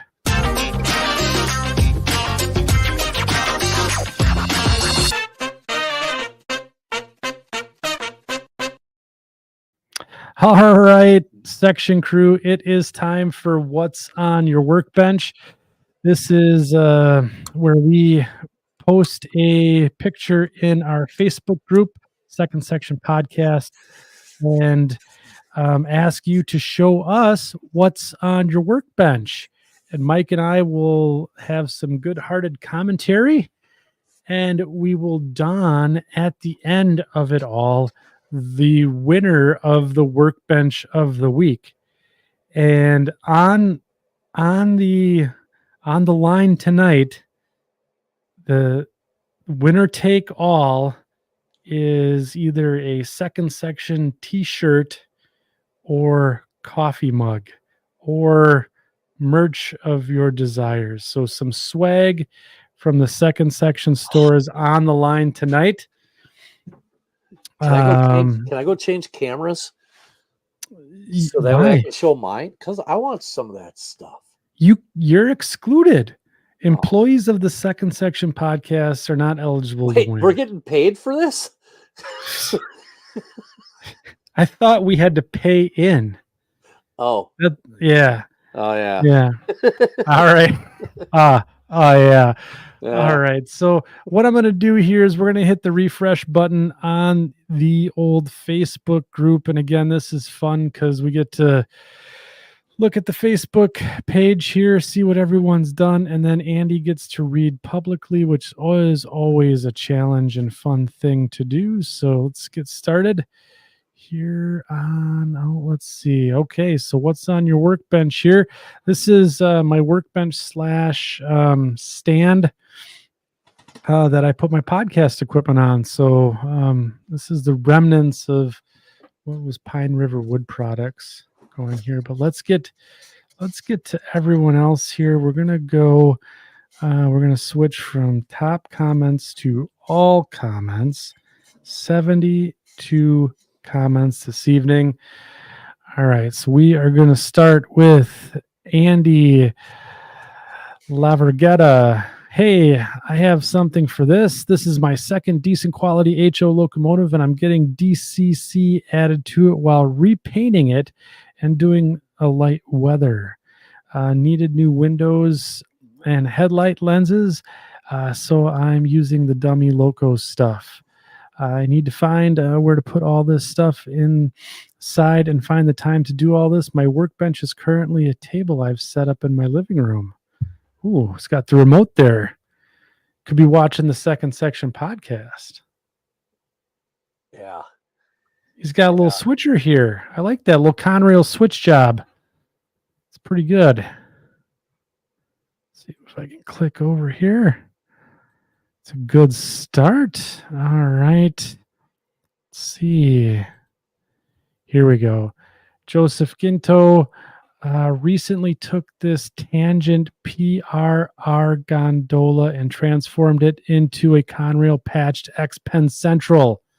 The scrap load is also a custom using scrap cardboard and foil painted and weathered on top of 3/16" foam, which is what I used for the base. The car was painted with matching acrylic paints and weathered with oil paints. Wow. Joey, that really turned out really good. Awesome. That looks really, really That good. looks really good. Really good indeed. Well done. Let's see here. On to the next one here. Backyard Railroad, Tawanda Valley in Cuba. Look at this. That is a big car That is a really big car. and a very neat workspace. Too neat of a workspace. Yeah, too neat. Very, very neat. Here we go. Chris Dahl. Okay, now wait a Wow. minute. This looks organized. Have 3 projects at the moment: scratch build of Tower Bailey Yard fuel and sand facility, rebar load for the bulkhead flat car, and building turnouts for the layout. If you look close, you can see I tried my hand at the Boober Jersey barriers. Well, let's take a closer look here. Jersey barriers there. Must be in the back. I can't see it. A bunch of fun stuff, but I don't see the K rails. Second section podcast sticker though for fun. Chris gets some bonus points there, like that. Here we go. Joe DeLuso, still working on the CF7 project. This is my workbench. Oh, Joe's got some good space utilization here. Look at the use of the Pringles can. That Are there is stacked up there? What's that? Or is there 2 Pringle cans there? No, it looks like he's got like some long stock in just the one Pringles can. I can't tell what flavor that is. Looks like sour cream and cheddar. Maybe I'm just hungry. Yeah, it's fun. Nice setup Joe has here. Very clean though. Could get a few more projects in there for sure. Here we go. Justin Jankowskis. I'm working on a 3D Central. Hey, we had those guys on the show recently. D&H wooden caboose along with plenty of styrene shrapnel from my Haddon Craftsman book printing factory I scratch built. Look at how clean this is. Look at that. Got safety glasses there. It's a good choice. Nice looking caboose. This guy's put in some work though on this workbench. Look at the weathering on that cutting mat. Yeah. When we get to the end, I've got something. You've got share and tell? Okay. I have share and tell, yes. All right.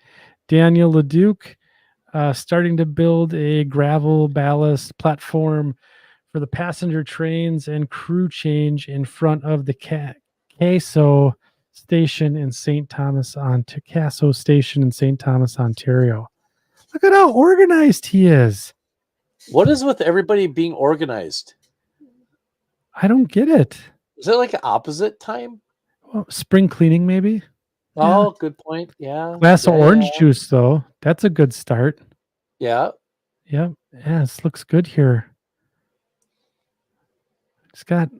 I see a lot of MIG and ammo paints tonight. Those are really kind of finding their way into the model railroad industry. Yes, they're not just for armor modeling anymore. No, they're not. Neil Erickson, here we go. My workbench is the dining table lately, working on this little station for a T-track module. Hey, that's kind of neat. Good choice with the Chicago Northwestern locomotive there on the right. Good job, Neil. All right. Here, beep, boop, boop. Ooh, Matt Arenson. 3 classic 40Ms for the Home Shops Ambassador fleet. Oh, yes. Texas and Great Northern. Those are some beauties. I love that, Matt. Very well done. It's very exciting. Let's see here. Jeffrey Henderson getting ready to lay track using X-Track CAD makes it a breeze. Hey, I like that program too. Lets you run trains on it to see if your plan actually works. All right. A lot of people modeling here. A lot of people getting off the armchair. On the hotel workbench is a repatched Atlas ACF Garvey elevator covered hopper for my IMLX lease fleet. Wow. That's starting to look pretty good. Got a lot of taco sauce there. The car looks amazing. Yeah. C's got on his laptop there a reference photo on the right. Yeah. Oh, It's yeah. looking good. It's looking good. He's got the Instacure juice from Bob BSI, right? That stuff has changed my life. Instacure. Yeah. I used to wait forever for CA to dry, and now it's like, hey, 43 years old, and I just figured it out. All right. Benjamin Thomas Zenner just got the town of Perry laid out with the Irwin Grain Company as the main customer. Ooh, I always love those elevators. I know. Those are so cool. They are. It's You looking get up there good. in the plains. You get up there in the plains of Canada, and that's all you see. And Really? three or four of them at a time, Oh, man. all in a row. They're just gorgeous. Brian Veek working on a wrecked locomotive. Load with my Class 1 ModelWorks heavy-duty flat car. Slowly making progress. The prototype photo was in a video Class 1 ModelWorks did, so I thought, why not? The prototype photo is in the reply. Ooh, yeah. That's a good looking, I guess, wreck on that car. It's fun use of that. All right, let's keep rolling here. Mark Wines. This is quite the operation he's got here. A lot of projects. Looks like he's got a milling machine there too. It's awesome. Look at the painting in the background. You see that, Mike? Pretty cool. Isn't that awesome? Really cool. Mark, you get some points for that for sure. Well done. I like that a lot. All right. So that one, Mark's high in the running here. Dennis Blank. Oh, most of the bents are built for my N scale wood trestle. Remember the last time we did what's on our workbench? And Dennis was building bents? Yeah. He's still building bents. But they look really good. Those look amazing. How big is this bridge? That's, yeah. I mean, if you figure each one of those bents is probably going to be, what, 4 inches away from each other? Maybe? Oh, my God. Here's another one.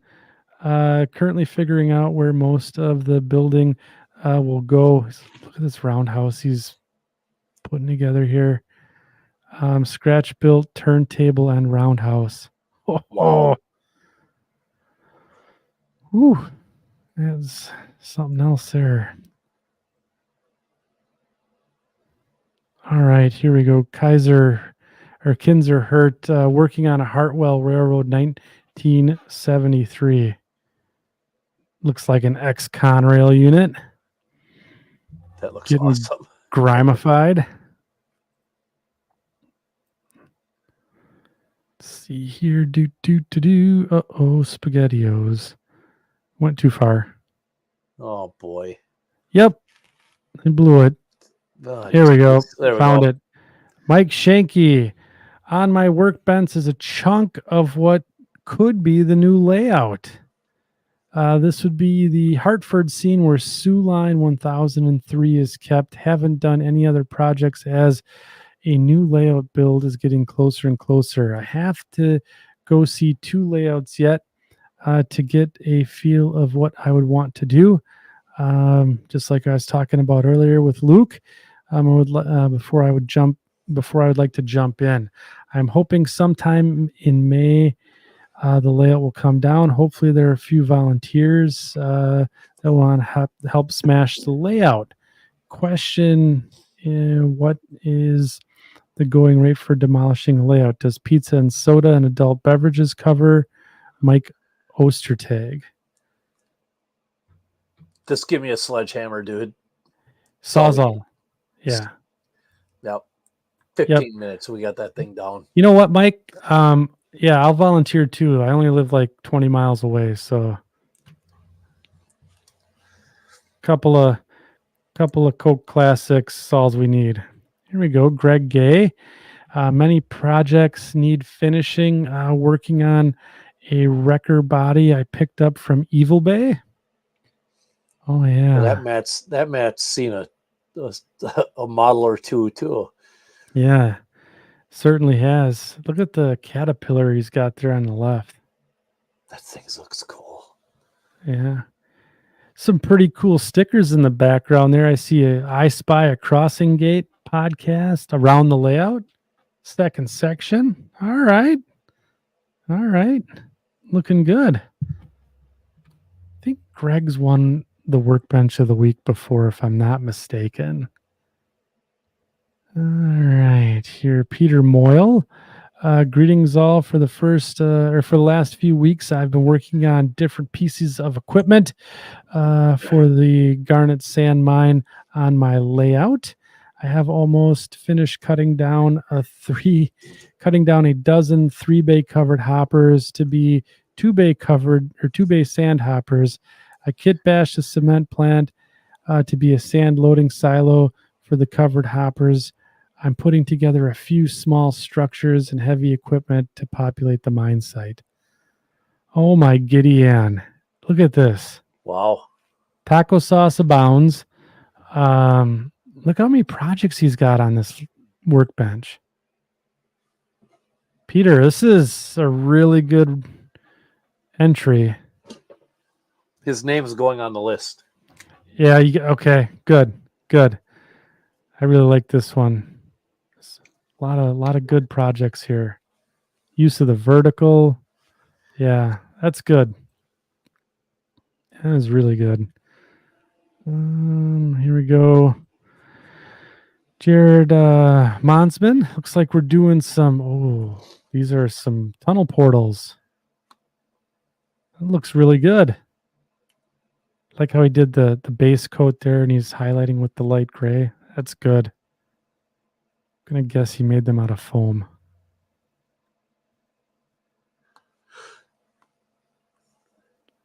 All right. Let's see. Bill Kenkel. Scratch building a structure to sit on the wharf. Oh, man. Wow. Look at that. Look at the wharf. That looks awesome. Jeez. Nice going, Bill. He made a comment about the scratch building bug. Once you get it, you'll never buy a kit again. Yeah. I don't think he's wrong. Let's see. Here we go. Andy Panette. A huge mess. Mate, that's not too bad.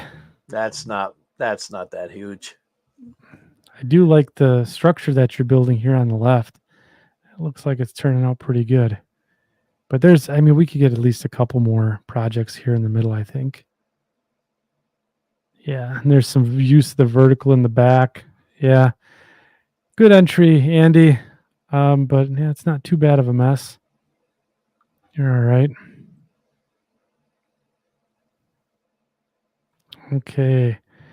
Weiger Passman, scratch building windows, only 15 pieces of styrene strip for every window. You got to love this hobby, right? Oh, man. That's crazy. I love it. That's awesome. I love the attention to detail. Way to go. That's not bad. Paul Bukowski working on a Sioux 7-post boxcar and an SW 1200. The boxcar is scratch built, and the switcher is from S Helper Service. Yeah, those are going to be awesome. Scratch built. That's really cool, Paul. Taco sauce in the back there. But yeah, that 7-post. It's amazing how he did the roof there with the roof profile. Oh, Those yeah. are individual pieces of styrene he's laid over. That's crazy. I've seen a 7-post in my day. Yeah, no kidding, right? Seen one or two. Here we go. John Garvin, working on a refresh of a kit I first built in the mid 80s. That's a All perfect right. example of what we've been talking about. There you go. Just something small, right? I mean, it's Yeah. Yeah. Still to come, a light pole, long grass shrubs, more scrap, perhaps an old pickup truck in between. I'm painting the backdrop panels in anticipation of a new layout. nice. Old is at 56 or 57 inches from the floor. The new one will be about 61 to clear my workbench. Look at that. Off the armchair, John. Well done. And doing stuff whilst in preparation of a new layout to keep the skills sharp. Attaboy. That's exactly what we're talking about, Mike. You're absolutely right. Love it. Let's see here. Did I go too far? Not far enough. Oh, poor people get sick here. Joel Weeks, Benson Produce Company, Benson, Minnesota. Oh boy. Oh, yeah. Look at this. Scratch building that. Because, of course, he is. Yeah, right. Oh, man. Very good, Joel. Joel's got a cool layout. I just got an email not too long ago from some passengers in Wilmer that are kind of disgusted with the Great Northern right now, the lack of passenger service. He'll understand exactly what that means. We say that Luke and I say that all the time about that whenever we want Joel to do an operating session, we're getting emails from the passengers and yeah, it's a lot of fun. yeah, His layout. I've had the his layout's a pleasure of blast. been able to go there once. Timmy Ellen Chapman, nothing yet got to build it. So it looks like he's still in the process of putting life together. Some fancy chrome rims back there. Yeah, those semi tires. They look like it.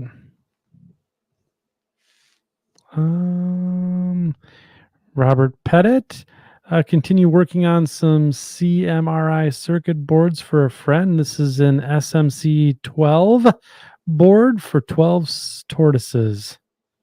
Woo. Wow. That's pretty good. Let's see here. Circuits. Here we go. Thomas Austin. I'm guessing a new Mopac unit. God, this guy just churns them out, doesn't he? No kidding, right? A couple of MP4 axle units, an old Proto 2000 E6. All right. Hardwired for DCC and a Smoky Valley C36-7 side frame conversion to fit Atlas C30-7 trucks. Wow. It's got a lot going on. Every time I turn around, Thomas has got a new locomotive in the works. This guy is just pumping them out. Always good stuff too. Always Mopac. All right, here. Robert Pettit, Bowser RS3. Oh, it's a video that I converted to a sound unit, Loc Sound decoder, Bowser 691-1294 speaker. All right. David Braley, N Scale House. All right. Oh, we could put some freight cars in here. Another house could go over here. There's all sorts of room for bottles and glue and Yeah, I'm looking for like a coffee cup or maybe a juice, like a Gatorade bottle. yeah, some Uh, paper towel would be good. I think I see that on the right here. Is that what that is? Yeah, he's got Is that a something corner? there. Looks Oh like a yeah, yeah. handle of a There you go. pliers and yeah, yeah. Good start to the house. Let's see here.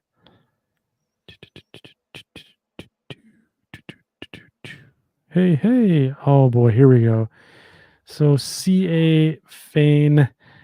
This may be as subliminal messaging, but the desk work area is full sorting through projects and trying to decide what needs what as far as couplers. Yes, couplers. That is a hot topic. They all Maybe need couplers. that's right. Maybe trying to help sway a future decision for a customer, but I have some box cars somewhere. Couplers to finish, more couplers to build, more to detail, and more couplers being waited for an update to be shipped because CA helped us get a bunch of the Sargent type couplers across from Inventive Models. And let's see here, projects to finalize plans and finally some family time. It's Taco Tuesday as well as a live show tonight. What's on your workbench modelers? This use CA Customs, not sponsored. Calgon, take me away. Grape Ape. So it's all good. Yeah, it's Taco Tuesday in my house too. So it's good. Hey, here we go. Dwight Anderson, the modern Milwaukee Road, Iowa division, busy finishing up some locomotives left to right. Jeep 40-2, Jeep 60, Jeep 39M, getting MU cables, wind deflectors and cabs, sunshades, and then I got a Jeep 30 and Jeep 35, both becoming Jeep 39 soon. On the lamp is a blue box Jeep 35. I don't know what to do with. Getting ready to display these at the Spencer, North Carolina train show in May.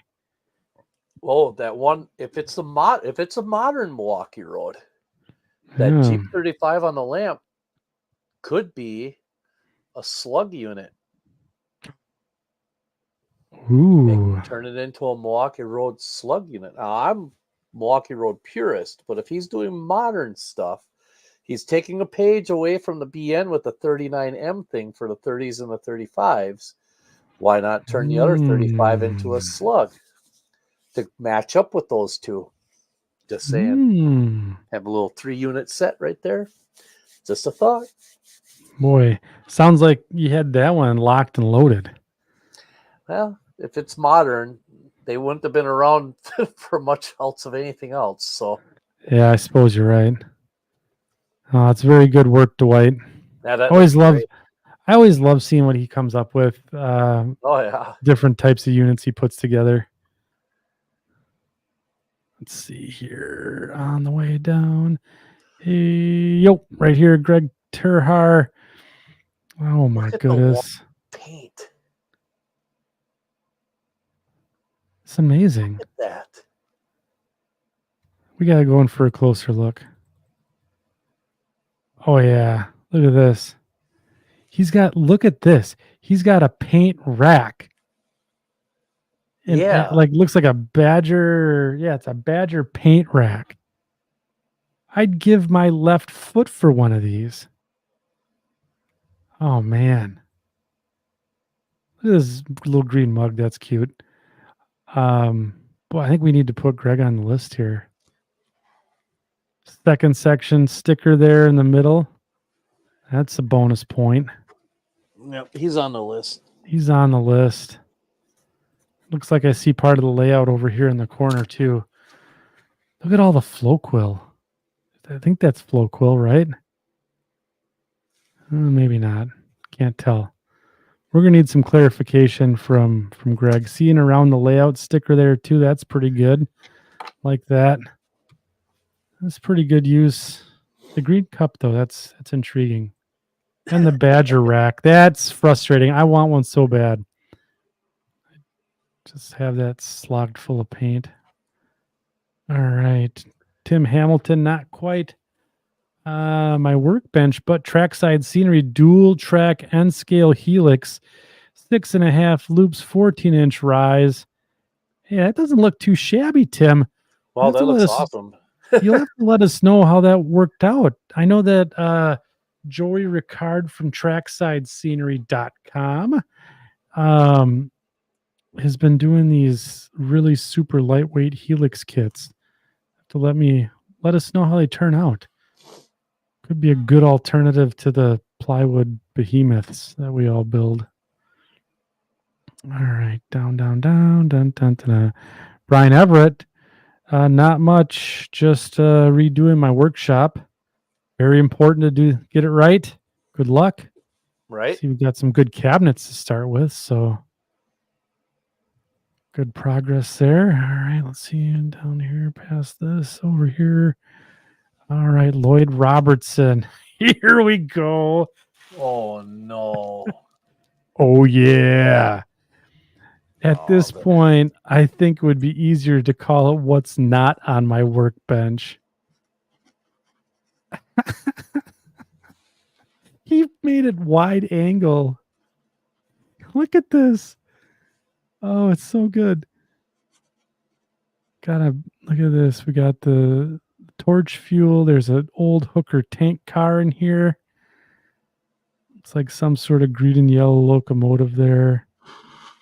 Got some locomotives in the background. It's oh, he's got her on 24-hour clock there, 14:45 when he took this. I don't know if this is his mouthwash here. What's going on? It sort of looks like, right, Listerine or something like that. Yeah, that's just kind of odd to point that out. Yeah, well, it stands out. It's weird blue bottle. Oh yeah, I suppose. And then he's got taco sauce abounds there, different paint pots. He's got a multitude of paint as well. Look at all the decals he has. This is fantastic. Look at this thing. Yeah, look at this. What is that? This is ingenious. So what he's done here is he's taken like an apron and cut it and stapled it to the bottom of his workbench. So that way when you're working with the fiddly bits and you drop them into the abyss, they go, and he puts that loop around his neck. And so that way, essentially, it's like a giant parts bib, and it catches all the shit you drop. Oh my God. Why did I not think of that? No more lost parts. Or at least minimizing lost parts. He could sell this as a product and make thousands of dollars. Tens of dollars. $7 he would make on that. Yeah. But that's a really good idea. Put Lloyd down for that. He's down already. For the ingenious class. That was good. That was really good. All right, where do we go here? Oh, I went too far. All right, Mike Christensen. Oh, look at this. Ribside boxcar. Mike, that's right up your alley. Oh, yeah. It's a beaut. That's sharp.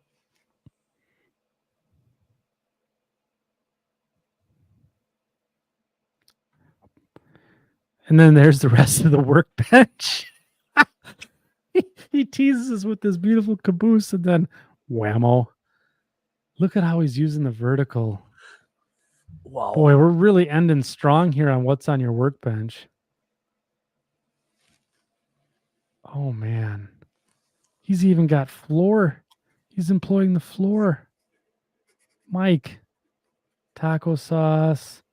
N-scale ballast. Multiple locomotive projects. Random blue box full of stuff. It's a good one. Plenty of C and W, though. Look at this. Ooh. Plus 2 points for that. Well. Nothing? All right. Ryan Osmowski. I've gotten to the point I'm not sure which project is which anymore. But I know there's That's a what my handful workbench here, is like. including That my son's blue box models. that's exactly what my workbench is like every Ah, time. well done, Ryan. Unfortunately, all of this is being ignored so I can spend some time drafting a new project in CAD. Squirrel! Right? Yeah, this is good. The caption's classic, Ryan. This is really good. Hmm. Let's see. What we got? Oh, did I go too far? Not far enough. It's a fun game. A lot of comments here tonight. Oh, Ralph Renzetti. Here's my Trolls Kirk cannery going on the wharf and straddling the dock. Nice. Ralph, that's looking really good. It's always fun watching Ralph do some modeling. Yeah. Yeah. He's got He's some pretty interesting stuff. Ralph? Oh yeah. Yeah. That's a Yeah. really crazy, interesting building right there. Yeah. The different levels and the catwalk across I'm going to guess the dock. It's pretty cool. Can't wait to see that one done. That one's going to Yeah. look cool. You know that Yeah. there's going to be a lot of good weathering and stuff going on. That'll be a real gem. All right, we're getting down to the nitty gritty here. Oh, Gavin Favor. Not sure how to pronounce your last name, and I apologize for butchering it.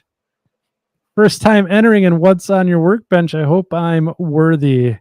I'm currently working on custom painting and weathering 2 N-scale NDM Jeep 40s along with a slew of other projects. Sadly, there is not much Mexican equipment available in N-scale, so I have to make it all myself, but that's where the fun is, right?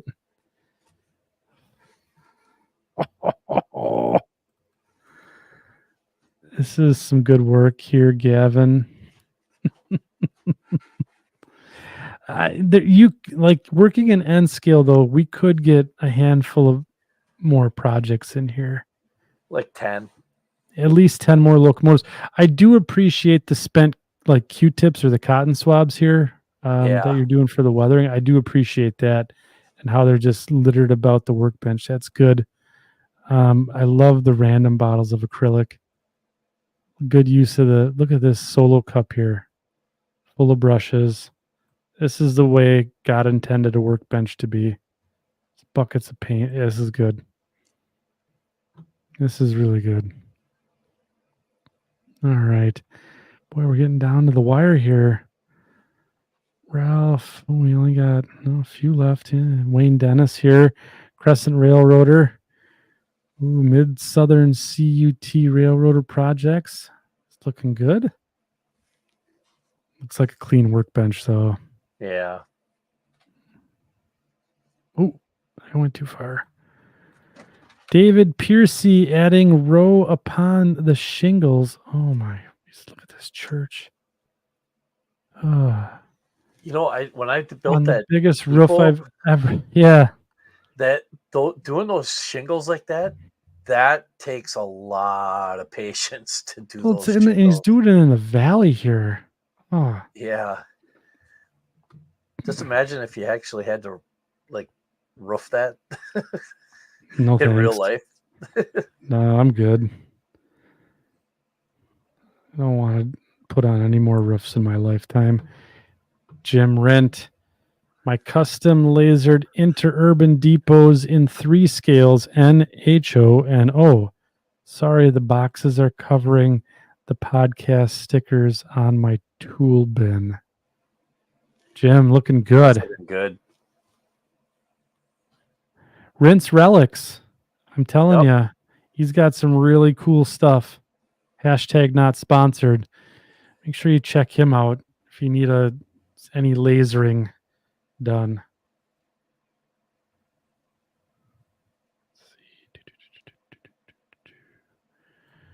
And Greg Turhar back at it again here. Different desk, little modules set up here. And this guy is on the go. And we got 23 more comments. Oh my Gideon. All right, Greg's got a few here. Here is Alan Heron, Bethlehem Car Works, New York Central horse car kit. All right. Oh, look who's doing on the bottom here. The under looks like the Ooh, detail all the underneath. detailing on the underbody. Yeah. There you That's go, really LV. cool. It's pretty good. I think they're starting to sneak them in now. Here, Chris Duncan Donuts. Christ Duncan Donuts. All right. Not sure that's a real name, but good enough. Sorry I'm late. Kits and modeling tools to be dragged back out into the dining room table. Construction of timber industry. Ooh. Construction of a timber industry. Period. End of sentence. All right. Here we go. Dunkin' Donuts. It's not bad.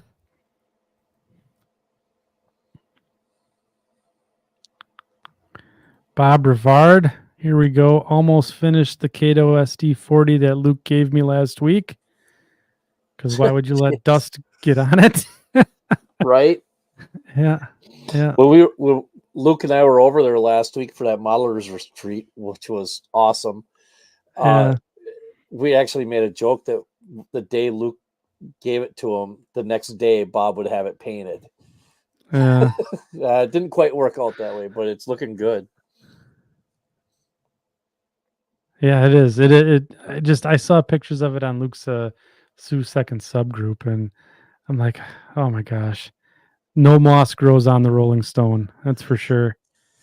Brian Caden, my workbench, aka card table, gets stashed away when I'm not working on something. I can only hope that someday I have as much clutter as the rest of you. Wah wah, Bryant. Not right. That was clever. Yeah, just wait. It's your day's coming. There's gonna be fun. You'll So get I think yours. Don't worry. so that'll bring us to the end of what's on the workbench this evening. Now, can I show one quick as an honorable mention? Yes, you can do honorable mention. Okay, I'm going to try to do this. Oh, no, I screwed that up right away. Go Attaboy. figure. All right, we're gonna do this and this. I don't. All right, let's see, which one is it? It's this one right here. Aha. How's that for a workbench? Oh, come on, Mike. You could do better than that. Oh, can I? Let me see if this will. Do you see that? Oh, look at the what is that? You got fungus growing on your workbench? Or is That's that not just mine. This is Bob Rivard's workbench. Oh. I had to take a picture of this when I was over at his house last weekend. let me go back to that other one.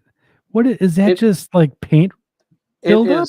is decades of buildup, dust and things, and it is That's just beautiful. it is literally nearly a half an inch thick. No. Yes, if I'm Look at some of the comments are coming in. Dan Leduc, respect. yeah, I mean while there isn't a whole lot there as far as like clutter and things of that nature, how do you put anything in there because there's no flat level surface for this to He's got really like the cradle. huh He works on the cradle. yeah, but everything gets put on that mat and it just Oh. keeps building up. So I'm just like I said, Here, it's Bob's got the comment for you. It's a lot of Loctite glue. Loctite glue. I mean, Yeah. it's a thing of beauty, to be honest with you. It's A lot of it's history on that workbench. it is glorious to behold. Let me tell you, it is. Yeah. It was it's That's always an cool. honor to go and see Bob's layout and stuff. Yeah. And then I do have this too. I wanted to show off this little Oh, thing. I'm gonna try to do this. Somebody was bringing up had mentioned the difference between the sergeant couplers. This isn't gonna work well, is it? no. The sergeant couplers This and is the inventive modeler coupler. The locomotive has sergeant couplers. The okay. boxcar has inventive modelers on it, and basically the inventive models ones are really a lot smoother, and they're made out of a brass, whereas these are they're not clunky at all. They're very smooth. The sergeant ones are, but they're the design has been updated with inventive models, and they've done a really good job with them. So if you're thinking about Yeah. going to this style of coupler, look up that inventive models and stuff like that. I just wanted to throw that out there before we Yeah. voted on, because Boy. I have like 6 of them written down here. Yeah. So Dan Leduc has a really good thing. I think we're gonna work on this is instead of giving away t-shirts and coffee mugs, we should be giving away section crew work mats. So I'm gonna look into seeing if we can get some custom cutting mats made. Because I know that's Oh, I love that idea. yeah, yeah. I That is like that idea a yeah, lot. that was really good, Dan. So we're gonna steal that and see if we can't get something done for the section crew here. So instead of giving away shirts and stuff, we'll give away cutting mats. But that's that's still a ways out. So I think what we should do is decide a winner, right, of what's on the workbench. So you got 6 names written down. Yeah, I had Mark, Mark's. yeah, that was Yeah, good. that one was good. Peter, he had a really nice Peter one. Moyle, yes, Peter yes, Moyle. yep. Greg was it Turhar, Turhar? yep. Yeah, he's the one with the green mug The green mug, and yes, and the Badger rack and the that you Badger went rack, so yes, bananas over. yeah.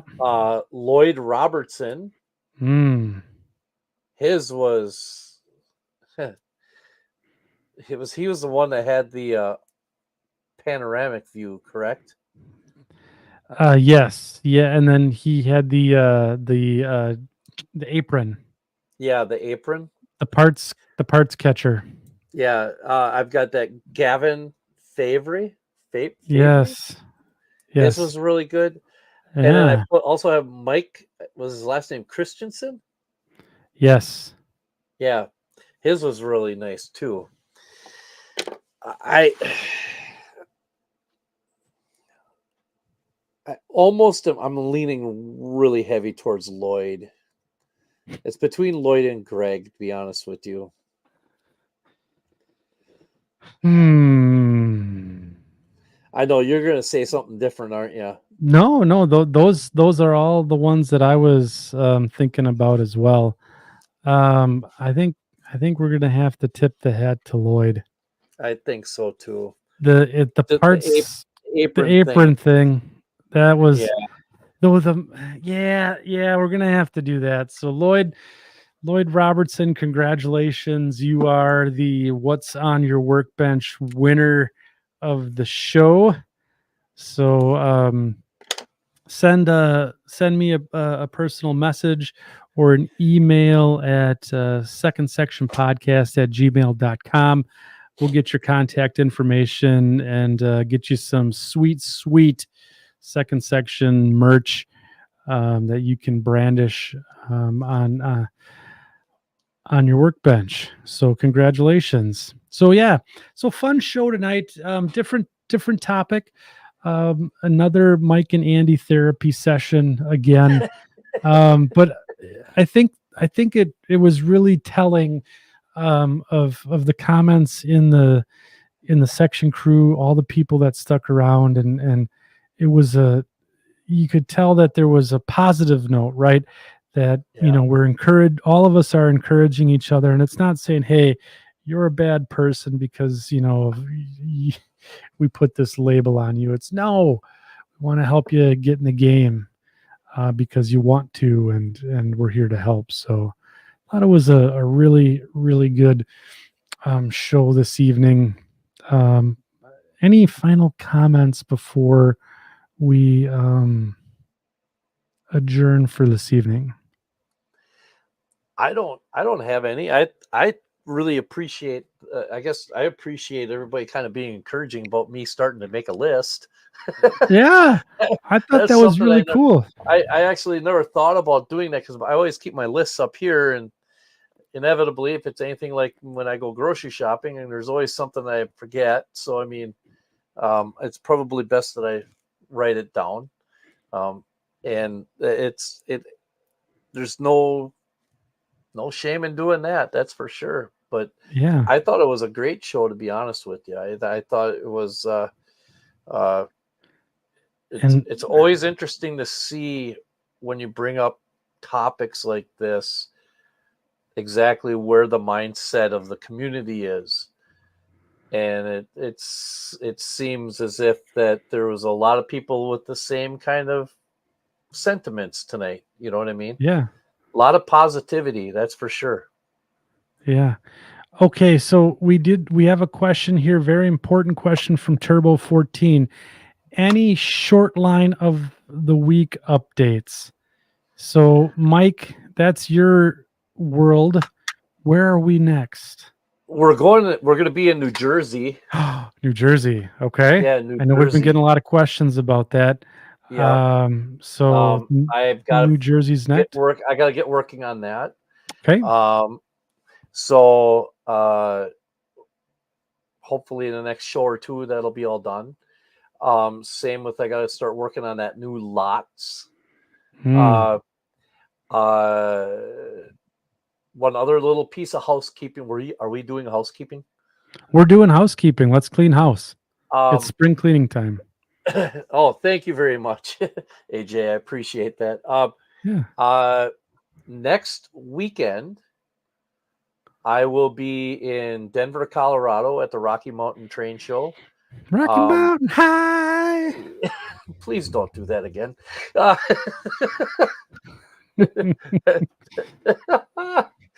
so anyway, I will be doing apparently I've got to get my schedule for it, but I am going to be doing a couple of meet and greets um, during the show. And so if you see me at the show, come on over and say hi. I'll be donning some second section gear. Okay. It's I'm really looking forward to it. It's a show I've never been to before, Yeah. so this is uncharted territory. I know Michelle Kempema has really been helpful with doing some things with that. I'm going to be going out there immediately after I land on Thursday. I'm going to be going up to Greeley, Colorado, and to the Oh, or up to the Model Railroad museum.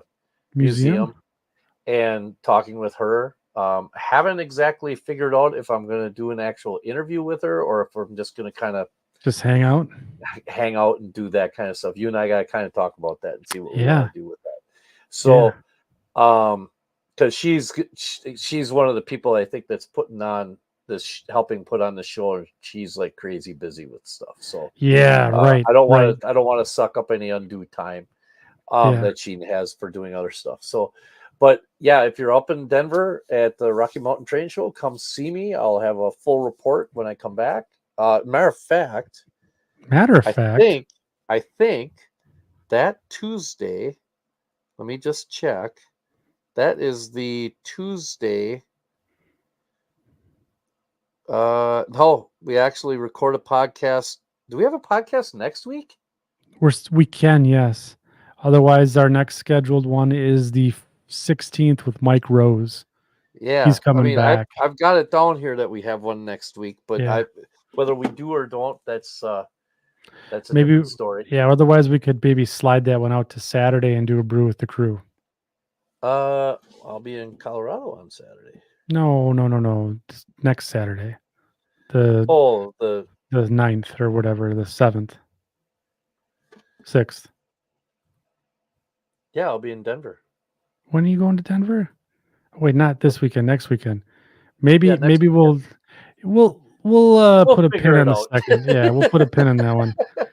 So, but no, yeah, that's all I got. Just come on out and see me, Yeah.